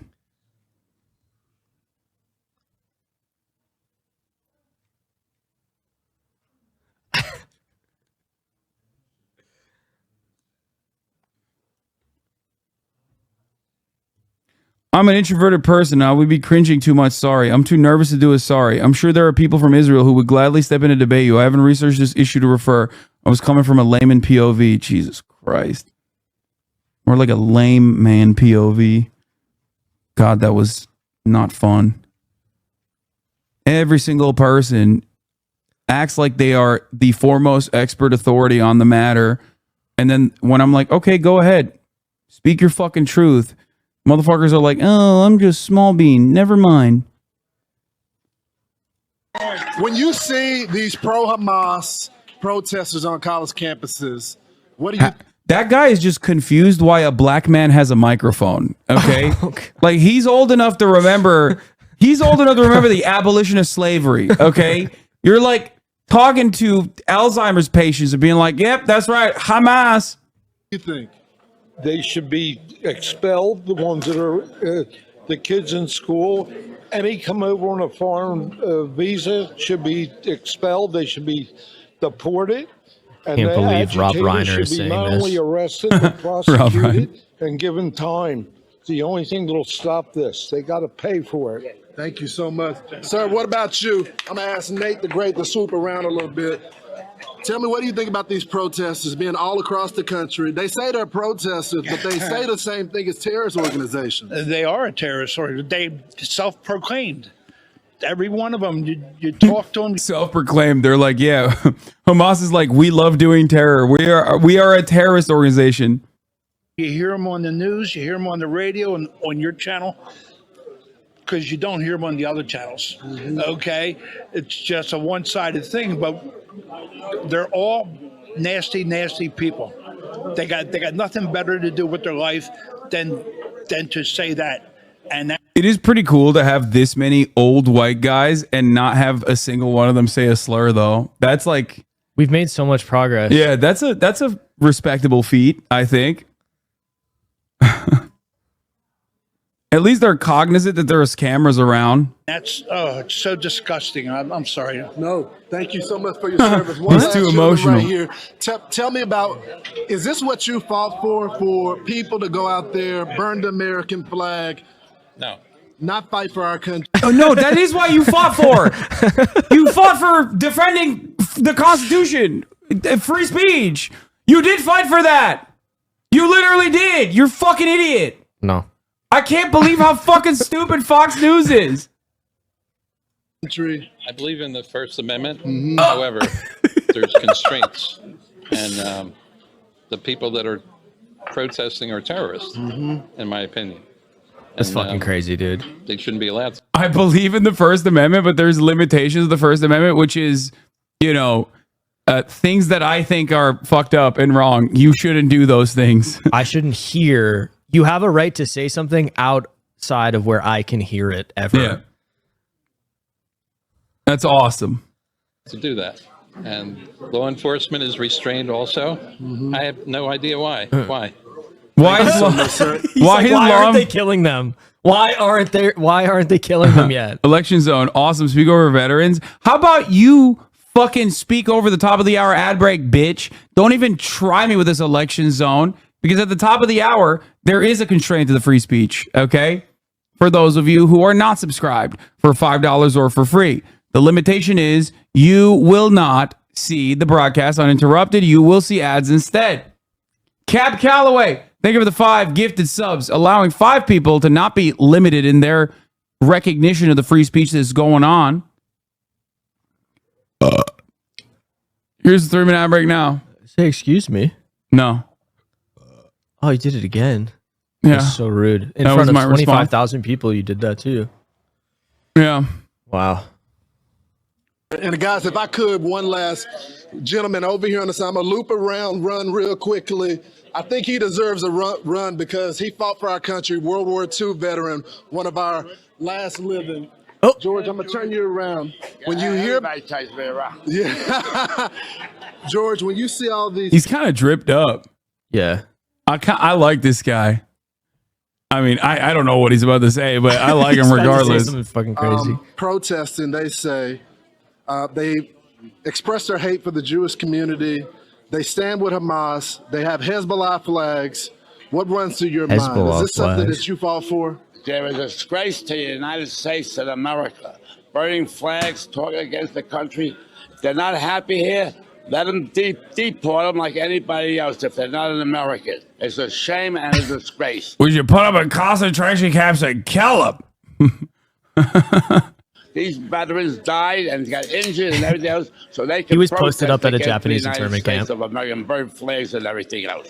It's a total disgrace. George, thank you so much for your service. Let's give it up for our veterans in here.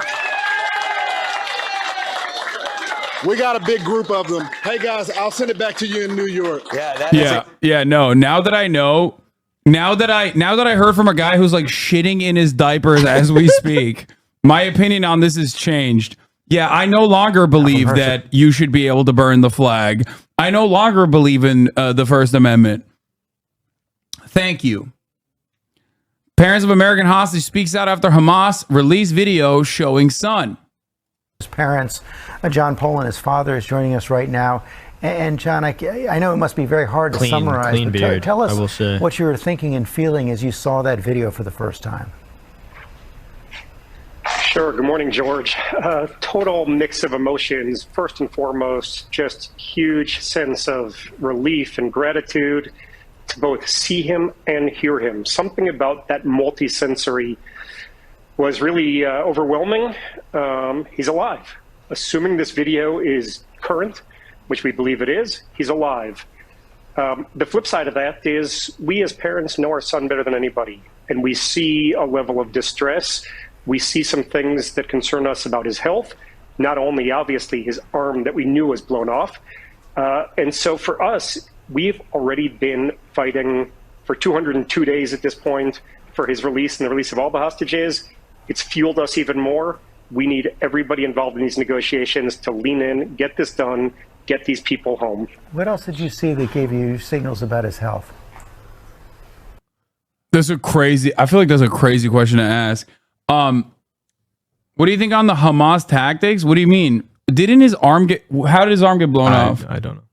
I thought his arm got blown off like under Israeli fire. Am I wrong? His arm got blown off and it got fucking treated. It might have been a grenade. I don't know. Wow, you're speaking to me? Hirsch is really thin. He's always been really thin. He's one of those kids who has tried to gain weight and struggled. I know a lot of people in the world wish they had that problem. And he looked kind of puffy in the video. There was like a swelling that concerned us around his face, his neck, his shoulders. We don't know. Oh, it was a grenade that he was trying to throw back? What it might be from, but it causes us a little bit of a concern.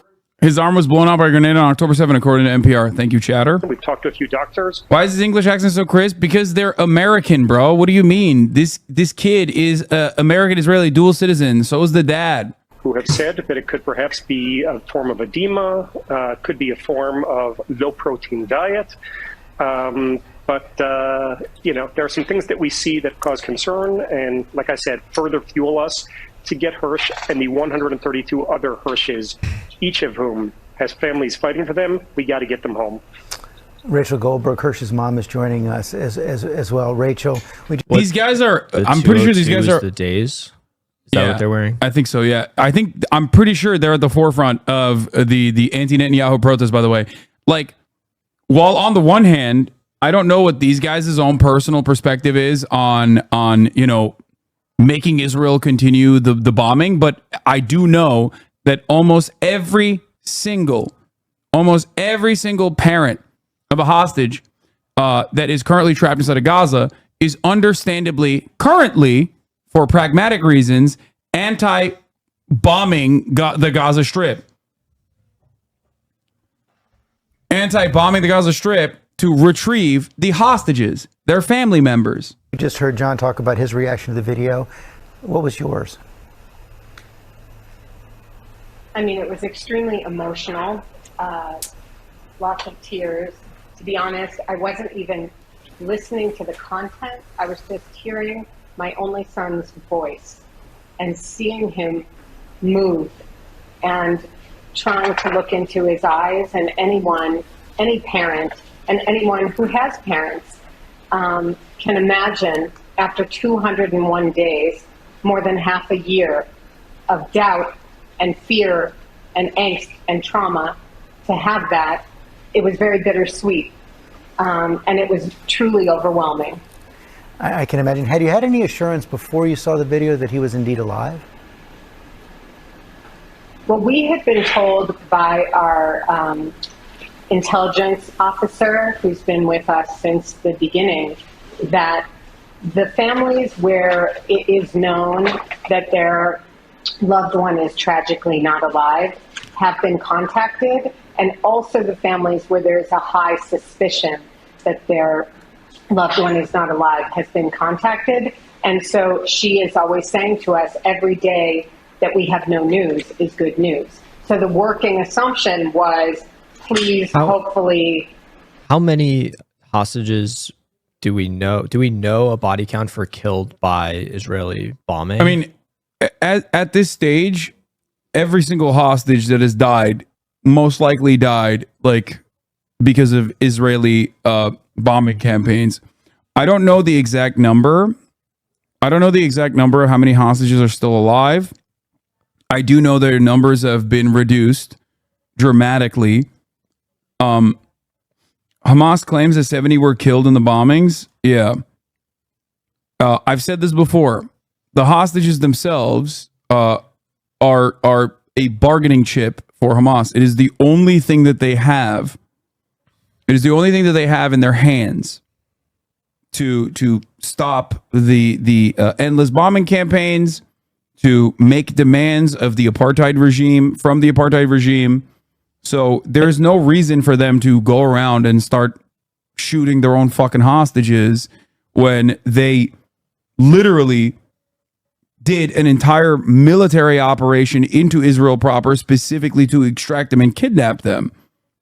And there's no incentive for them to do so. And correct me if I'm wrong, but I think several months ago, they were trying to establish a permanent ceasefire. Yes. By saying that they would release all of the hostages. Is that Yes. correct?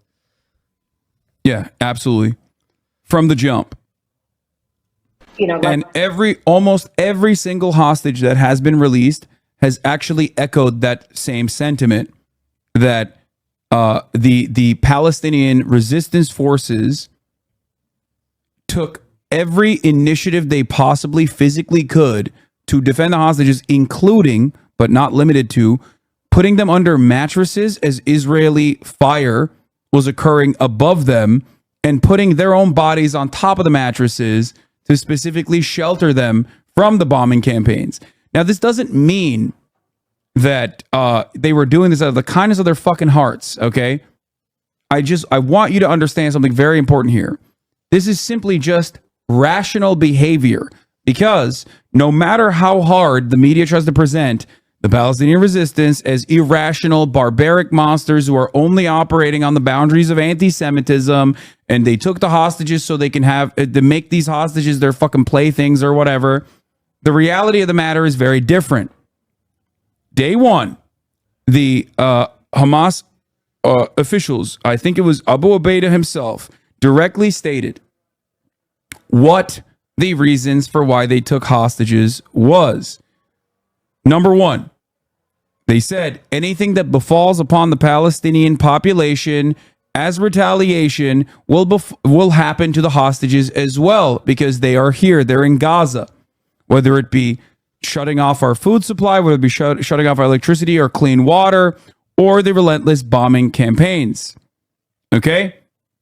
And the other reason why they took the hostages was because they wanted to engage in a prisoner swap. A prisoner swap between the Israeli hostages that the Palestinian resistance forces from Hamas and Islamic Jihad, all the way to DFLP, PFLP, and many others, took hostages in exchange for, one, high-profile prisoners that have been kept hostage by the Israeli government, and also the thousands of Palestinians that are currently rotting in Israeli prison in incredibly inhumane conditions. Another demand was also to build a port in Gaza. Those were some of the major demands, and of course, a cessation of hostilities as well.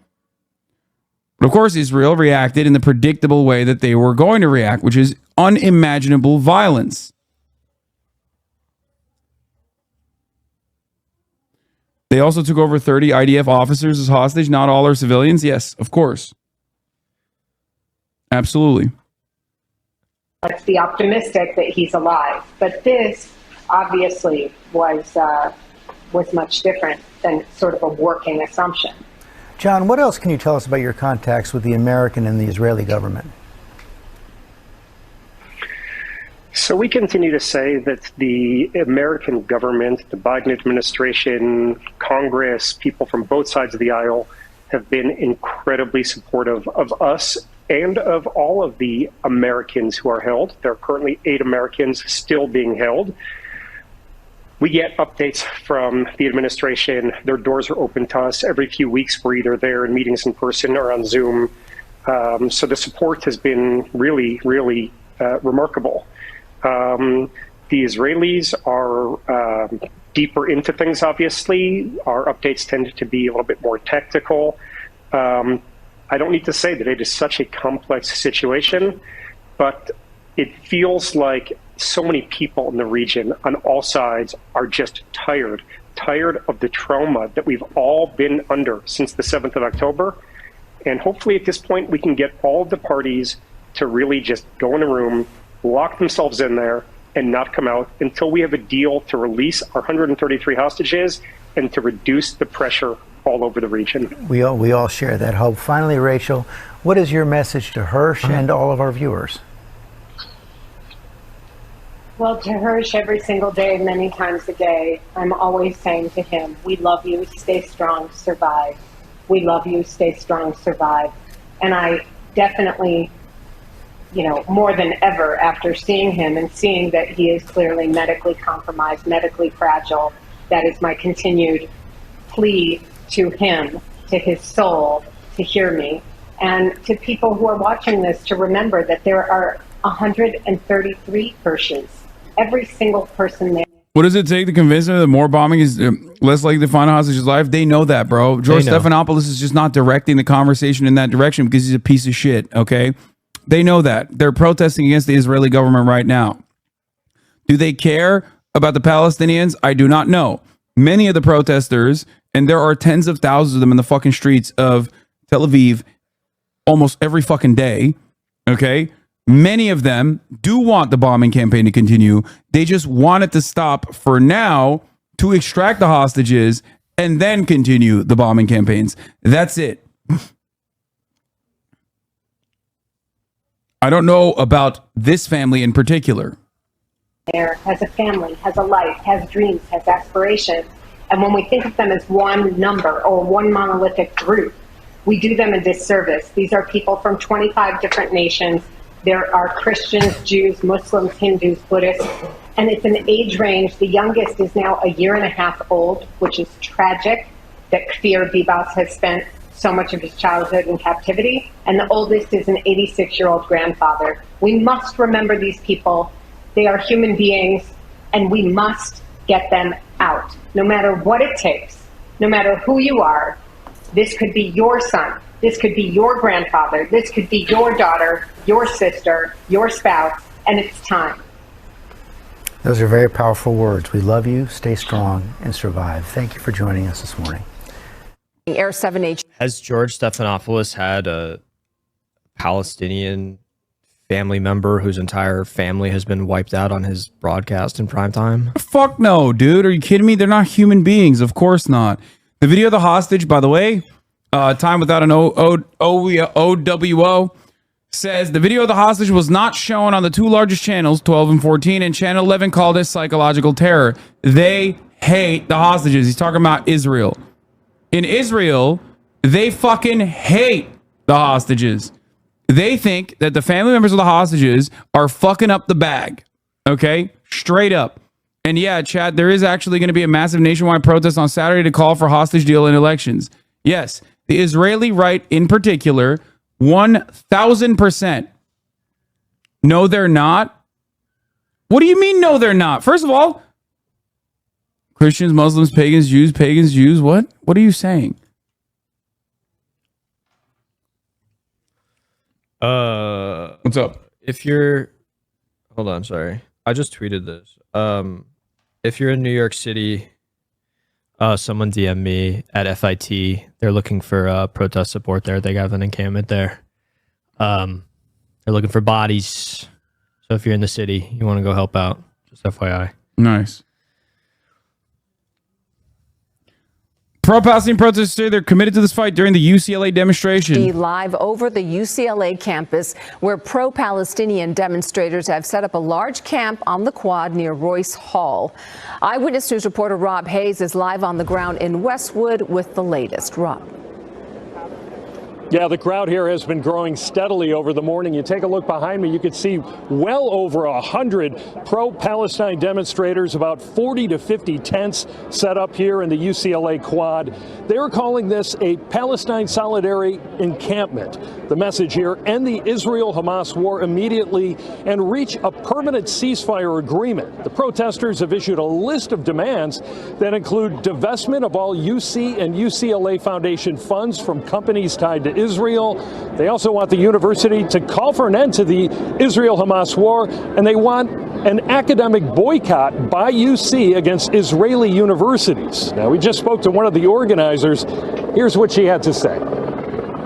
Yeah, there's students, there's community members. It's a large coalition of people who are here together, similar demands. I mean, all of the people here were committed to this fight, right? We have been here for months in different capacities. Everyone here has been organizing in different ways for a long time. Everyone, on this campus has been aware of what's been happening for over 200 days, and we want to just really amplify our demands and finally make it clear to the administration what we're here demanding for, which is transparency in finances. It's no more fun. It's wild because these are the demographics that Joe Biden desperately needs to bring back to the Democratic Party, and Brandon's actions in offering endless political cover and endless support to the Israeli apartheid regime engaging in ethnic cleansing and also simultaneously fucking banning TikTok because it has brought tremendous awareness to the plight of the Palestinians is perhaps the dumbest fucking thing you could do. It's just he's basically saying, I don't give a fuck about your vote. I don't care. I do not care. I will win without you. How the fuck are you expected if you're one of those Gen Z TikTokers that fucking loves dark branded memes? What are you doing? He's fucking up your bag. I guess they probably think that they're going to get DNC jobs or something. I don't know. I don't know. I'm fucked. You're a Gen Z TikToker in spirit. I'm a boomer TikToker. You're a fucking old man. Well, I'm an even older man than you, though, technically. No, I'm very old. I'm in my 50s. Is TikTok banned? I mean, the bill to ban TikTok has been signed into law. I saw a tweet about that, but never saw the source. When was it said that it was because of TikTok showing Palestinian transparency? Oh, dude. Straight up. Hold on. I'll show you the fucking congressperson. Also, Greenblatt said it. I mean, yeah, Greenblatt said it, but he's ADL. I'm talking about a direct fucking What is this? Wasn't TikTok not banned because of Palestine specifically? No. I mean, okay. Don't listen to my words. Listen to the words of Arkansas Republican, whatever the fuck his name is. Hold on. Where is it? Speaking publicly. Wait, did I not fucking retweet that? Jesus Christ. I thought I did, but I guess I didn't.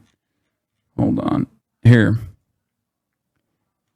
Let's look at Pete Ricketts, ladies and gentlemen, U.S. Senator from Arkansas. His name is Pete Ricketts? Yeah, straight up. where young people are getting their news. Well, let's look at where young people are getting their news. Nearly a third of adults 18 to 29, these young people in the U.S. are regularly getting their news exclusively from TikTok. Pro-Palestinian and pro-Hamas hashtags are generating 50 Sorry, it was Nebraska. times the views on TikTok right now, despite the fact that polling shows Americans overwhelmingly support Israel over Hamas. These videos have more reach than the top 10 U.S. news websites combined. This is not coincidence. The Chinese Communist Party is doing this on purpose. Who's going to tell this dense-ass motherfucker that his own tax money goes to genocide? What is this? XU fully agrees with Asmongold's take that blocking the roads in protest to Palestine is a sign of entitlement. Most people are trying to go to work that don't know about politics. Well, it's now fuck your movement.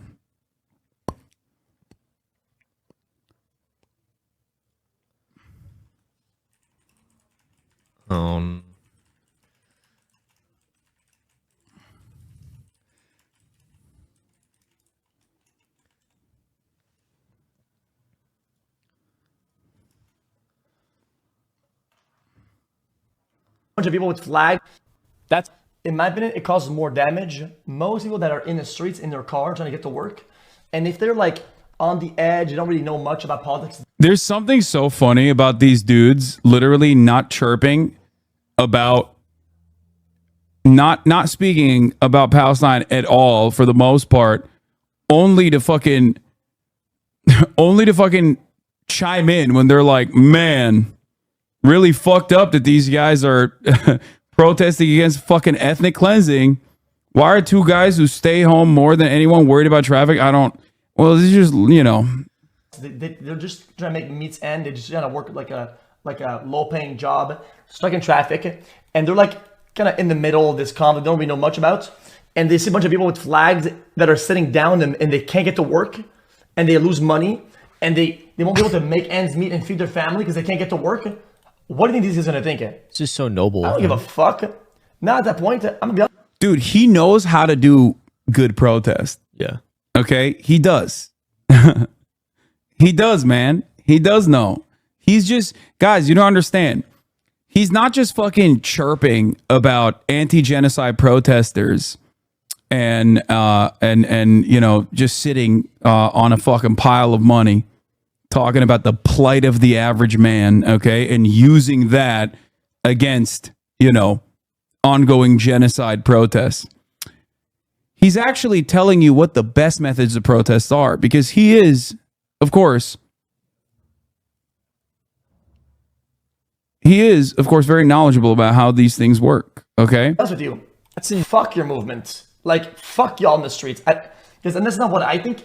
What people are thinking in the middle of the street, they're like, I don't even know about this conflict, but now I'm biased against you guys because you're fucking my life over, you morons. And that's just how humans react to things. That's, in my opinion. I don't think. What? What are you going to say? I'll never be critical of protest movements or the people organizing them or anything like that. And I don't think that you should be, not you, I'm saying like people generally. I think that you should do that internally, like when you're part of an organization. I think that's positive, right? If you're just chirping about it online, it actually doesn't do anything. Not that he is doing anything like this. I think, optics is something that people think about when they plan protests, and they're doing something for a reason. If they're making a stoppage, that there was a reason and planning that goes behind that, I don't know if people have read How to Blow Up a Pipeline. It's a good book about the tactics that they've used in the UK. for some of their environmental stuff there, and what works, what doesn't work. I don't know. It's a common thing that people say. They're like, oh, if people are, if their day is messed up because of a protest, then they're going to be pro-genocide, I guess.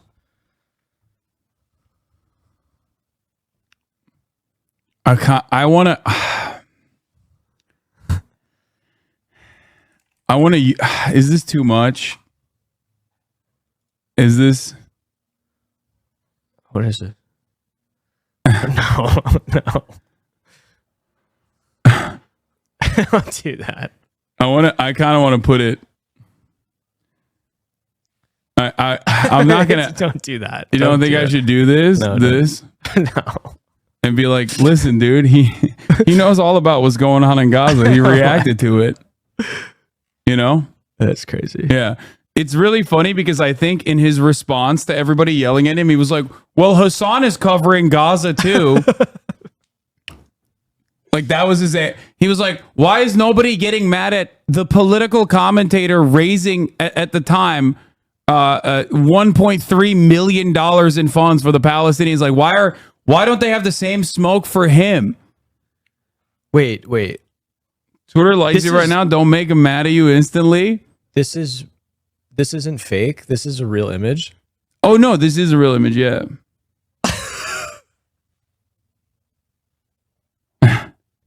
Just soy facing war crimes.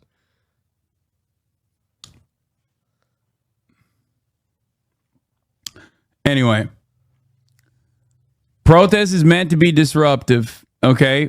Especially when the thing that they're protesting is fucking literal genocide. What? Include this? No, stop. I'm not gonna do it. I'm not gonna do it. I don't really give a shit one way or the other. I'm sorry. I don't care. I legitimately don't care. Okay, I'm not talking about fucking. What did XP play? Overwatch. I'm not talking about fucking World of Warcraft. I feel like it's ridiculous. He's talking about strikes too, union strikes, abortion rights. They mess up your day. I know. Even if you don't tweet it, it's already clipped and sent to him to react later. So there's going to be drama. I mean, I'm sure of it. Please don't send any drama my way. I'm just a small bean. Yeah.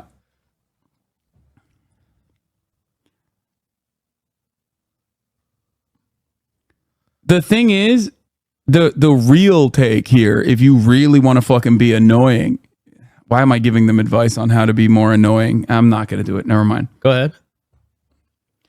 The real annoying one is when it's like, dude, don't you think that you're stopping when you stop traffic?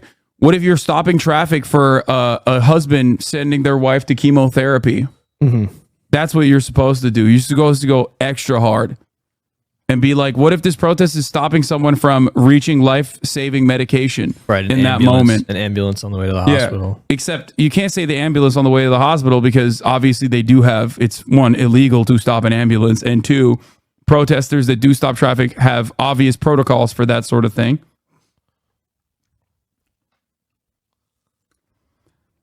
But these guys don't personally understand.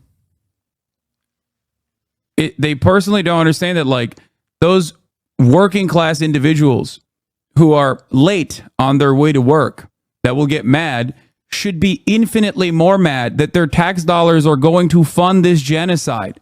Hello. Hey, are you mad about the fucking pothole? Are you mad about the fact that you don't have adequate health care? Guess what? It's because we're spending it on Israel's genocide. Okay? Sorry, sucks to suck. No health care for you. But also just, I mean, Palestinian liberation is also tied to every other issue as well. Like the fact that you are going to your shitty paying job with bad or no benefits, you will go bankrupt if you have healthcare. These things are all connected. You know, it's sometimes it's hard to see those connections when you have your hand really, really close to your face. A bunch of these protests are illegal anyway. Why would it matter that stopping ambulances is illegal? The fuck are you talking about? What do you mean? Why would it matter? Why is it that people that have these opinions, these like very, very strong convictions, never actually fucking look to how these protests work? Protests are not illegal. Stopping an ambulance is illegal, but it doesn't even matter. Because guess what, dude? They do have a protocol for this specifically. I hope you understand that. They have a protocol for this. Every single organized movement that has ever stopped traffic in any capacity will literally fucking open up a cordon specifically for emergency services. You would know that if you actually cared about it instead of, just chirping about these fucking dudes who are doing something that makes you upset because they're taking action. That is one thing. What do you mean that is one thing? That's the most important thing. What the fuck are you talking about? That's your main point of contention. On February 26th, during a Stop Cop City Summit in Arizona, a group of activists locked down 2 entrances of a gated community in Maricopa County. During that process, they allowed fucking, as they always do in every single fucking protest, they allowed ambulances and emergency services to go through. One, because they legally have to, and two, because they're not fucking evil.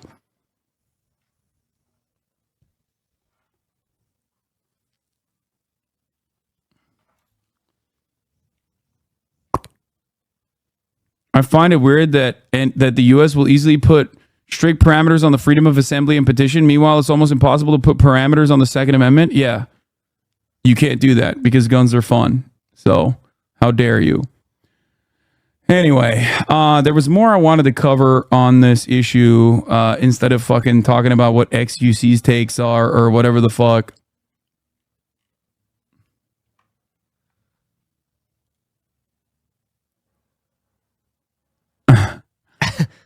Which of these protests are illegal anyway? Why would it matter that stopping ambulances is illegal? Yeah.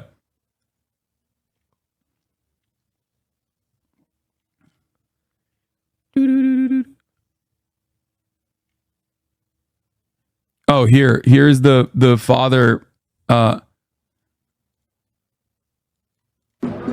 Yeah, I'm here with Lázaro Abuelo. You are a father of a student at USC who's here. Tell me why you're on campus. You also said you're a Los Angeles resident. I am here to support my daughter. She's studying here, and they're protesting against the genocide. And that's why I am against the genocide. My family is against the genocide. We think that no kid deserves to be killed. But why did you come down to campus? Yeah, because my daughter started organizing too. Says, hey, we have to support Palestine. And that's why I am here. Not only to support Palestine, we want the genocide to stop. Do you know where your daughter is right now? Right now, gotta be somewhere because the police start chasing all the students. As you see, they are threatening, if we don't leave the campus, we are gonna be arrested. But the students are so brave. Look at them. They don't want to leave the campus. Does that concern you, though, as a father, that your daughter is somewhere? Even though it concern me, but my daughter did the right decision. If she rather to be arrested fighting for Palestine, I will be the happiest daddy. I will be the happiest daddy if she's doing the right thing. And I know she's doing the right thing. If the police arrest me now, I am willing to go with the students. I have no problem because what I am doing is the right thing, fighting against a genocide. I have kids, not only the teenagers, I have a 7 years old, and I imagine being a father in Palestine to see my kid be assassinated by Israel. That's not good. We are humanity. This is not a matter of religion, political, no. We are humans. We cannot support any genocide. Well, we will let you go and find your daughter, and I appreciate you talking to us. Free Palestine, always. Thank you for talking to us. With Palestine, always. Quite the story there. A father. The reporter trying to best a fear monger. Yeah, but what about your daughter? Do you feel like your daughter is all right now? What if she gets arrested? Coming down to campus, his daughter, a USC student, partaking in the protests which went on all day here on campus.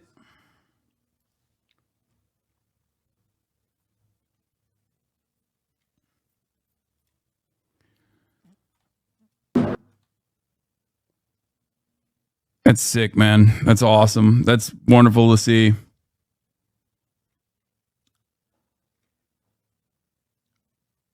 Yeah, look at the corrupt Wall Street ETF trading dad funding his trust fund kiddo's education. Yeah, that was an earlier take that someone was saying. Don't you think it's hypocritical that they're like trying to divest from just S&P 500 ETF funds like as though there isn't like deeper connections to the Israeli apartheid than just demanding that they divest from that front. Oh. Anyway. Emory University philosophy chair was arrested too. Fucking Christ, dude. That's incredible stuff. Among the arrested today at Emory University were Noel McAfee, chair of the philosophy department at Emory University. I've asked for a comment from Emory on this arrest. No word yet. The video was provided by Emory Is there anything PhD I can student. do for you right now? Can you call the philosophy department office and tell them I've been requested? Philosophy department? Yes. I will. What's your... Noel McAfee, I'm chair of the philosophy department. I got you. President-elect. Plato I got you. moments before I'm so drinking sorry. hemlock. What? Said Plato moments before drinking hemlock. Dude. Oh, Jesus. Dude, this is, I have all the smoke for philosophy students, but guess what, dude? This is objectively good, okay? Objectively good. Turns out philosophy students, not bad, okay? Very good. And the teachers, too. I thought philosophy students are debate perverts. They are. Oh, my God. Oh, my Lord, are they? Can you call the philosophy department and tell them I've been arrested is an all-time quote. Yeah. The previous dad is Lazaro, a Peruvian father who spoke in the downtown LA labor march. Sick. Nice. Peruvians are sick. Yeah, it should be illegal for people employed by tax money to wear masks solely for the purpose of obstructing their identity while on the job. Oh, 100%. Come on, bro. If you're going to engage in shameful actions, just be proud of it. If you're going to do this kind of thing, then, do it openly, do it publicly. That dad we just saw brought his dad too. Oh my God. That's incredible, dude. That's fire.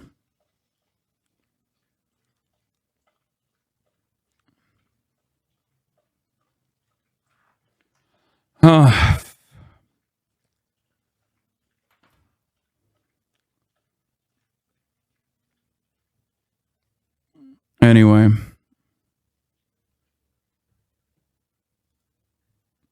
Bro, they're arresting white women. That's crazy. On our middle-aged female philosophy professors, what is happening in America right now? Imagine if you saw these scenes in Iran or Venezuela. Imagine then the U.S. response. Once the police state starts targeting older white women, it's fucking over. It's bad. It's fucking over. It is like the most powerful constituency. What the fuck are you doing? You go after the Swifties, it's over. You know what I mean? I say this all the time. White women are the most important political bloc in this country. Oh, they'll say. I was gonna say it's like what the Khmer Rouge did. They went after the university professors and everybody like that, the educated. But I know that the detractors will be like, he was a communist. Fucking bullshit. Yeah. It just happened to be aligned heavily with the American State Department in many of the actions that he took. And it was actually the communists from Vietnam. Yeah. Who saved the Cambodians?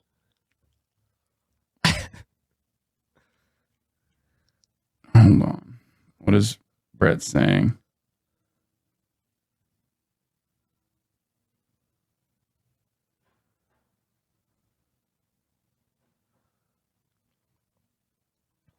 Hold on. They love it when I talk history. They like that shit. With the Trump voice? They do. Hockey Jake Gold, free the hostages. Yeah, no, that's a good. You're not wrong. I mean, yeah, free the hostages. How do we free the hostages? Definitely not by continuously bombing Gaza. I don't know if you have an issue with that though. Maybe you are a ceasefire supporter, a based ceasefire enjoyer. Trump would have loved Pol Pot. Killing all the nerds. Anyone who wears glasses. He's very tough. you face the wall. I don't like these woke college campus professors teaching Marxism. The lying media is calling them the killing fields. And not accurate. I saw them. Very nice. I'm a Holocaust survivor. I experienced as a child every single thing the Gaza child has experienced on a daily basis. There's no excuse for the slaughter of 15,000 children. Damn, why are they celebrating the Holocaust? We got them. They're anti-Semitic. I guess they're celebrating that she survived it. Maybe not. Yes. Go off, Queen. I am here because I experienced as a child every single thing that a child is experiencing on a daily basis, including the loss of my family, including war, firebombing, and you name it. It pleases me to no end to see that you are here. I take courage and inspiration from you to keep going. I'm 88 years old. I am a civil rights activist. When I came to America as an almost 17-year-old in New York City, I discovered America. I discovered the racism, and I became an activist against war. Police tackle her in the next clip. Like, she's got a weapon. Get her. Justice. She got a gang and tattoo. I'm here as a peace Oh my activist. god. Okay. Alex is Jewish. I didn't make that joke. Sorry. He did, but he's I'm Jewish. Really sorry, guys. I'm sorry. Okay, you can't just leave me with the responsibility.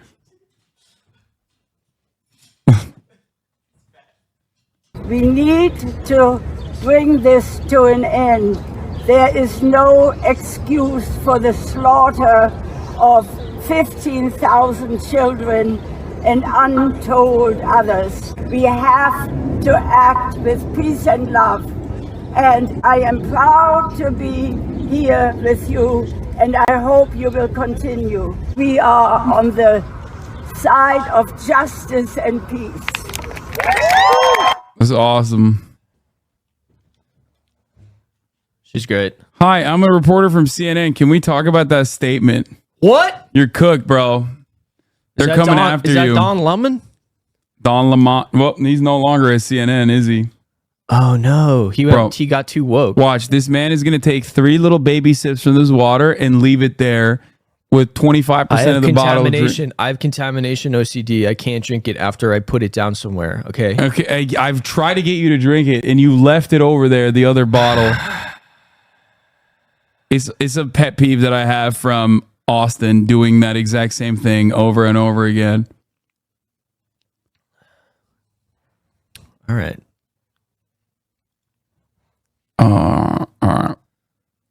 Funding of genocide, statements about the genocide, acknowledging the genocide, and yeah, that's why we're here. Now, UCLA just released a written statement. It reads, "Our top priority is always the safety and well-being of our entire Bruin community. We're actively monitoring this situation to support a peaceful campus environment that respects our community's right to free expression while minimizing disruption to our teaching and learning mission." Now, one thing to note, you look around here and there is not a really big police presence. It's hard to find anyone that even looks like a police officer or security. So this is going on peacefully right now. You could hear some chants, maybe some protesting going on in the quad, but not a big police presence right now. Hello, I'm Mark Brown. Get more great ABC7 content by clicking the subscribe button for our YouTube channel. No, we're not and going to do download the ABC7 Los Angeles streaming app on Fire TV, Android TV, Apple TV, and Roku to watch on your TV. Can't get out of it. You concede that private acts don't get immunity. We do. Okay, and I want to know if you. I don't think he knew that the video was going to end.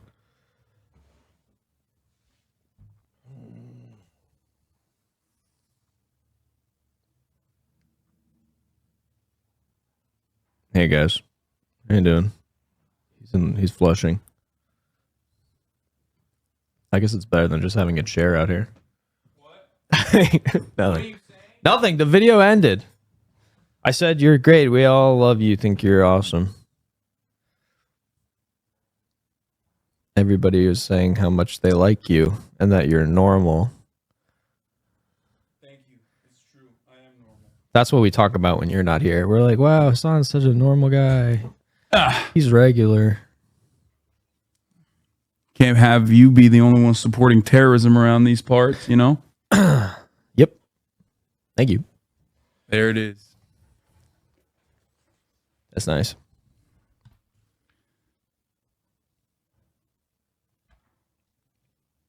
Christian National explains why he like. Oh, we covered this already. That was like the first issue that I covered. Do you know what? You know who Brian Jordan Alvarez is? He makes those like. Oh yeah, I love I met him today for the first time before I came here. Oh really? Yeah, we're like mutuals. That's sick, man. Are you flexing? I'm flexing on you. Yeah, he's got a new show coming out. I'm not doing promo for it. Okay. But it looks good. The last Free the Hostages chatter is someone who is simultaneously posting Bible verses on all his stuff, but is also a Crunchyroll reviewer on an anime called Rent a Girlfriend. Jesus Christ. Wait, what? The guy who said free the hostages, and I was like, yeah, we should. Maybe he's a supporter of the ceasefire. Another good Piers meme.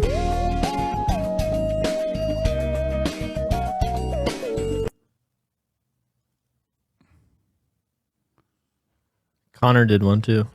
Moschino Dorito. I sent it to you last night. Oh yeah, I saw that. Yeah, they are fucking mean to him on Twitter. Holy shit! I know. He used to be mean to me on Twitter, so I think it's like kind of funny. No, I became friendly with him, so I created detente. He was one of those like fuck this guy, fuck this out of touch piece of shit, fake leftist guy. Oh, based. And now he fucking streams. Now he streams on Twitch. So he literally was like talking about how fucking difficult it is and how wrong he was to not recognize Twitch streaming as like serious before. Oh fuck. He's very talented. He's a funny dude though. I like his stuff. He's tall. He's big like you. He's a big boy. I think he's taller than you actually.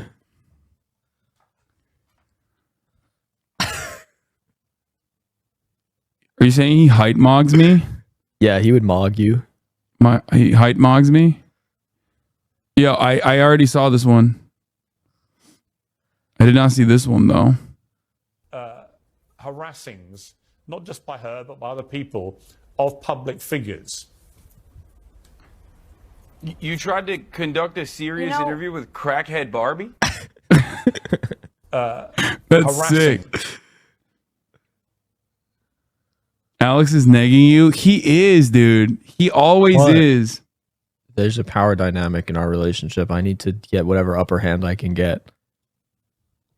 Another Pulitzer Prize winning photo. Oh, this was awesome. Law enforcement carry a pro-Palestinian protester. Do you see this? It's so sick. I don't think this will win a Pulitzer Prize, but it goes fucking unimaginably hard. That's dope. Purple Rain. Hell yeah. Yeah. He's only negging you because he's trying to get you down so you don't fight when he steals Kaya. I'd kill him. I'd have to kill him. It would be like was it Wesley Snipes? It would be like the meme where I'm just like pointing the gun at him and crying with one tear. Oh, you'd cry if you shot me? No, I'd be like, yeah. I'd be crying tears of joy. American Association of University Professors announcement to the UT president. The American Association of University Professors announces a statement of no confidence in UT President Jay Hartzell. Faculty demand that criminal charges against students and others be dropped. End Hamas now in the background from a group of Jewish counter-protesters. Texas at Austin no longer have confidence. No longer have confidence.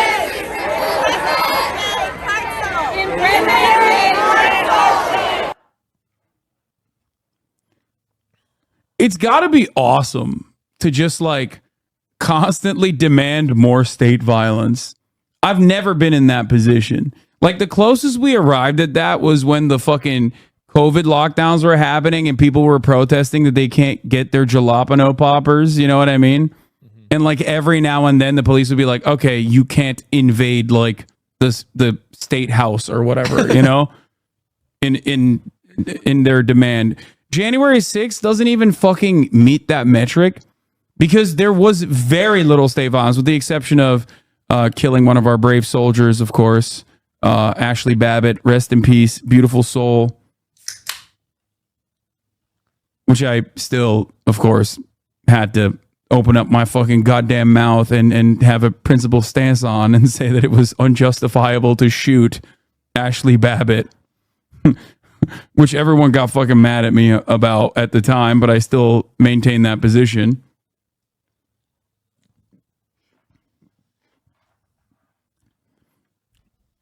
Anyway, have you seen this discourse? What? Person for wanting to say. Okay, dude. Come on. Eyes on the prize here. Today the police stopped me trying to walk across Harvard Med School campus on my way to work because they thought I might pitch a tent. Yeah, you were fucking hard though, weren't you? What is this? Tyler Broccoli comes full circle. Middle school girl during hour 6 of a 2014 VidCon meet and greet. Do you ship fan? Me? Tyler's been catching undeserved smoke here.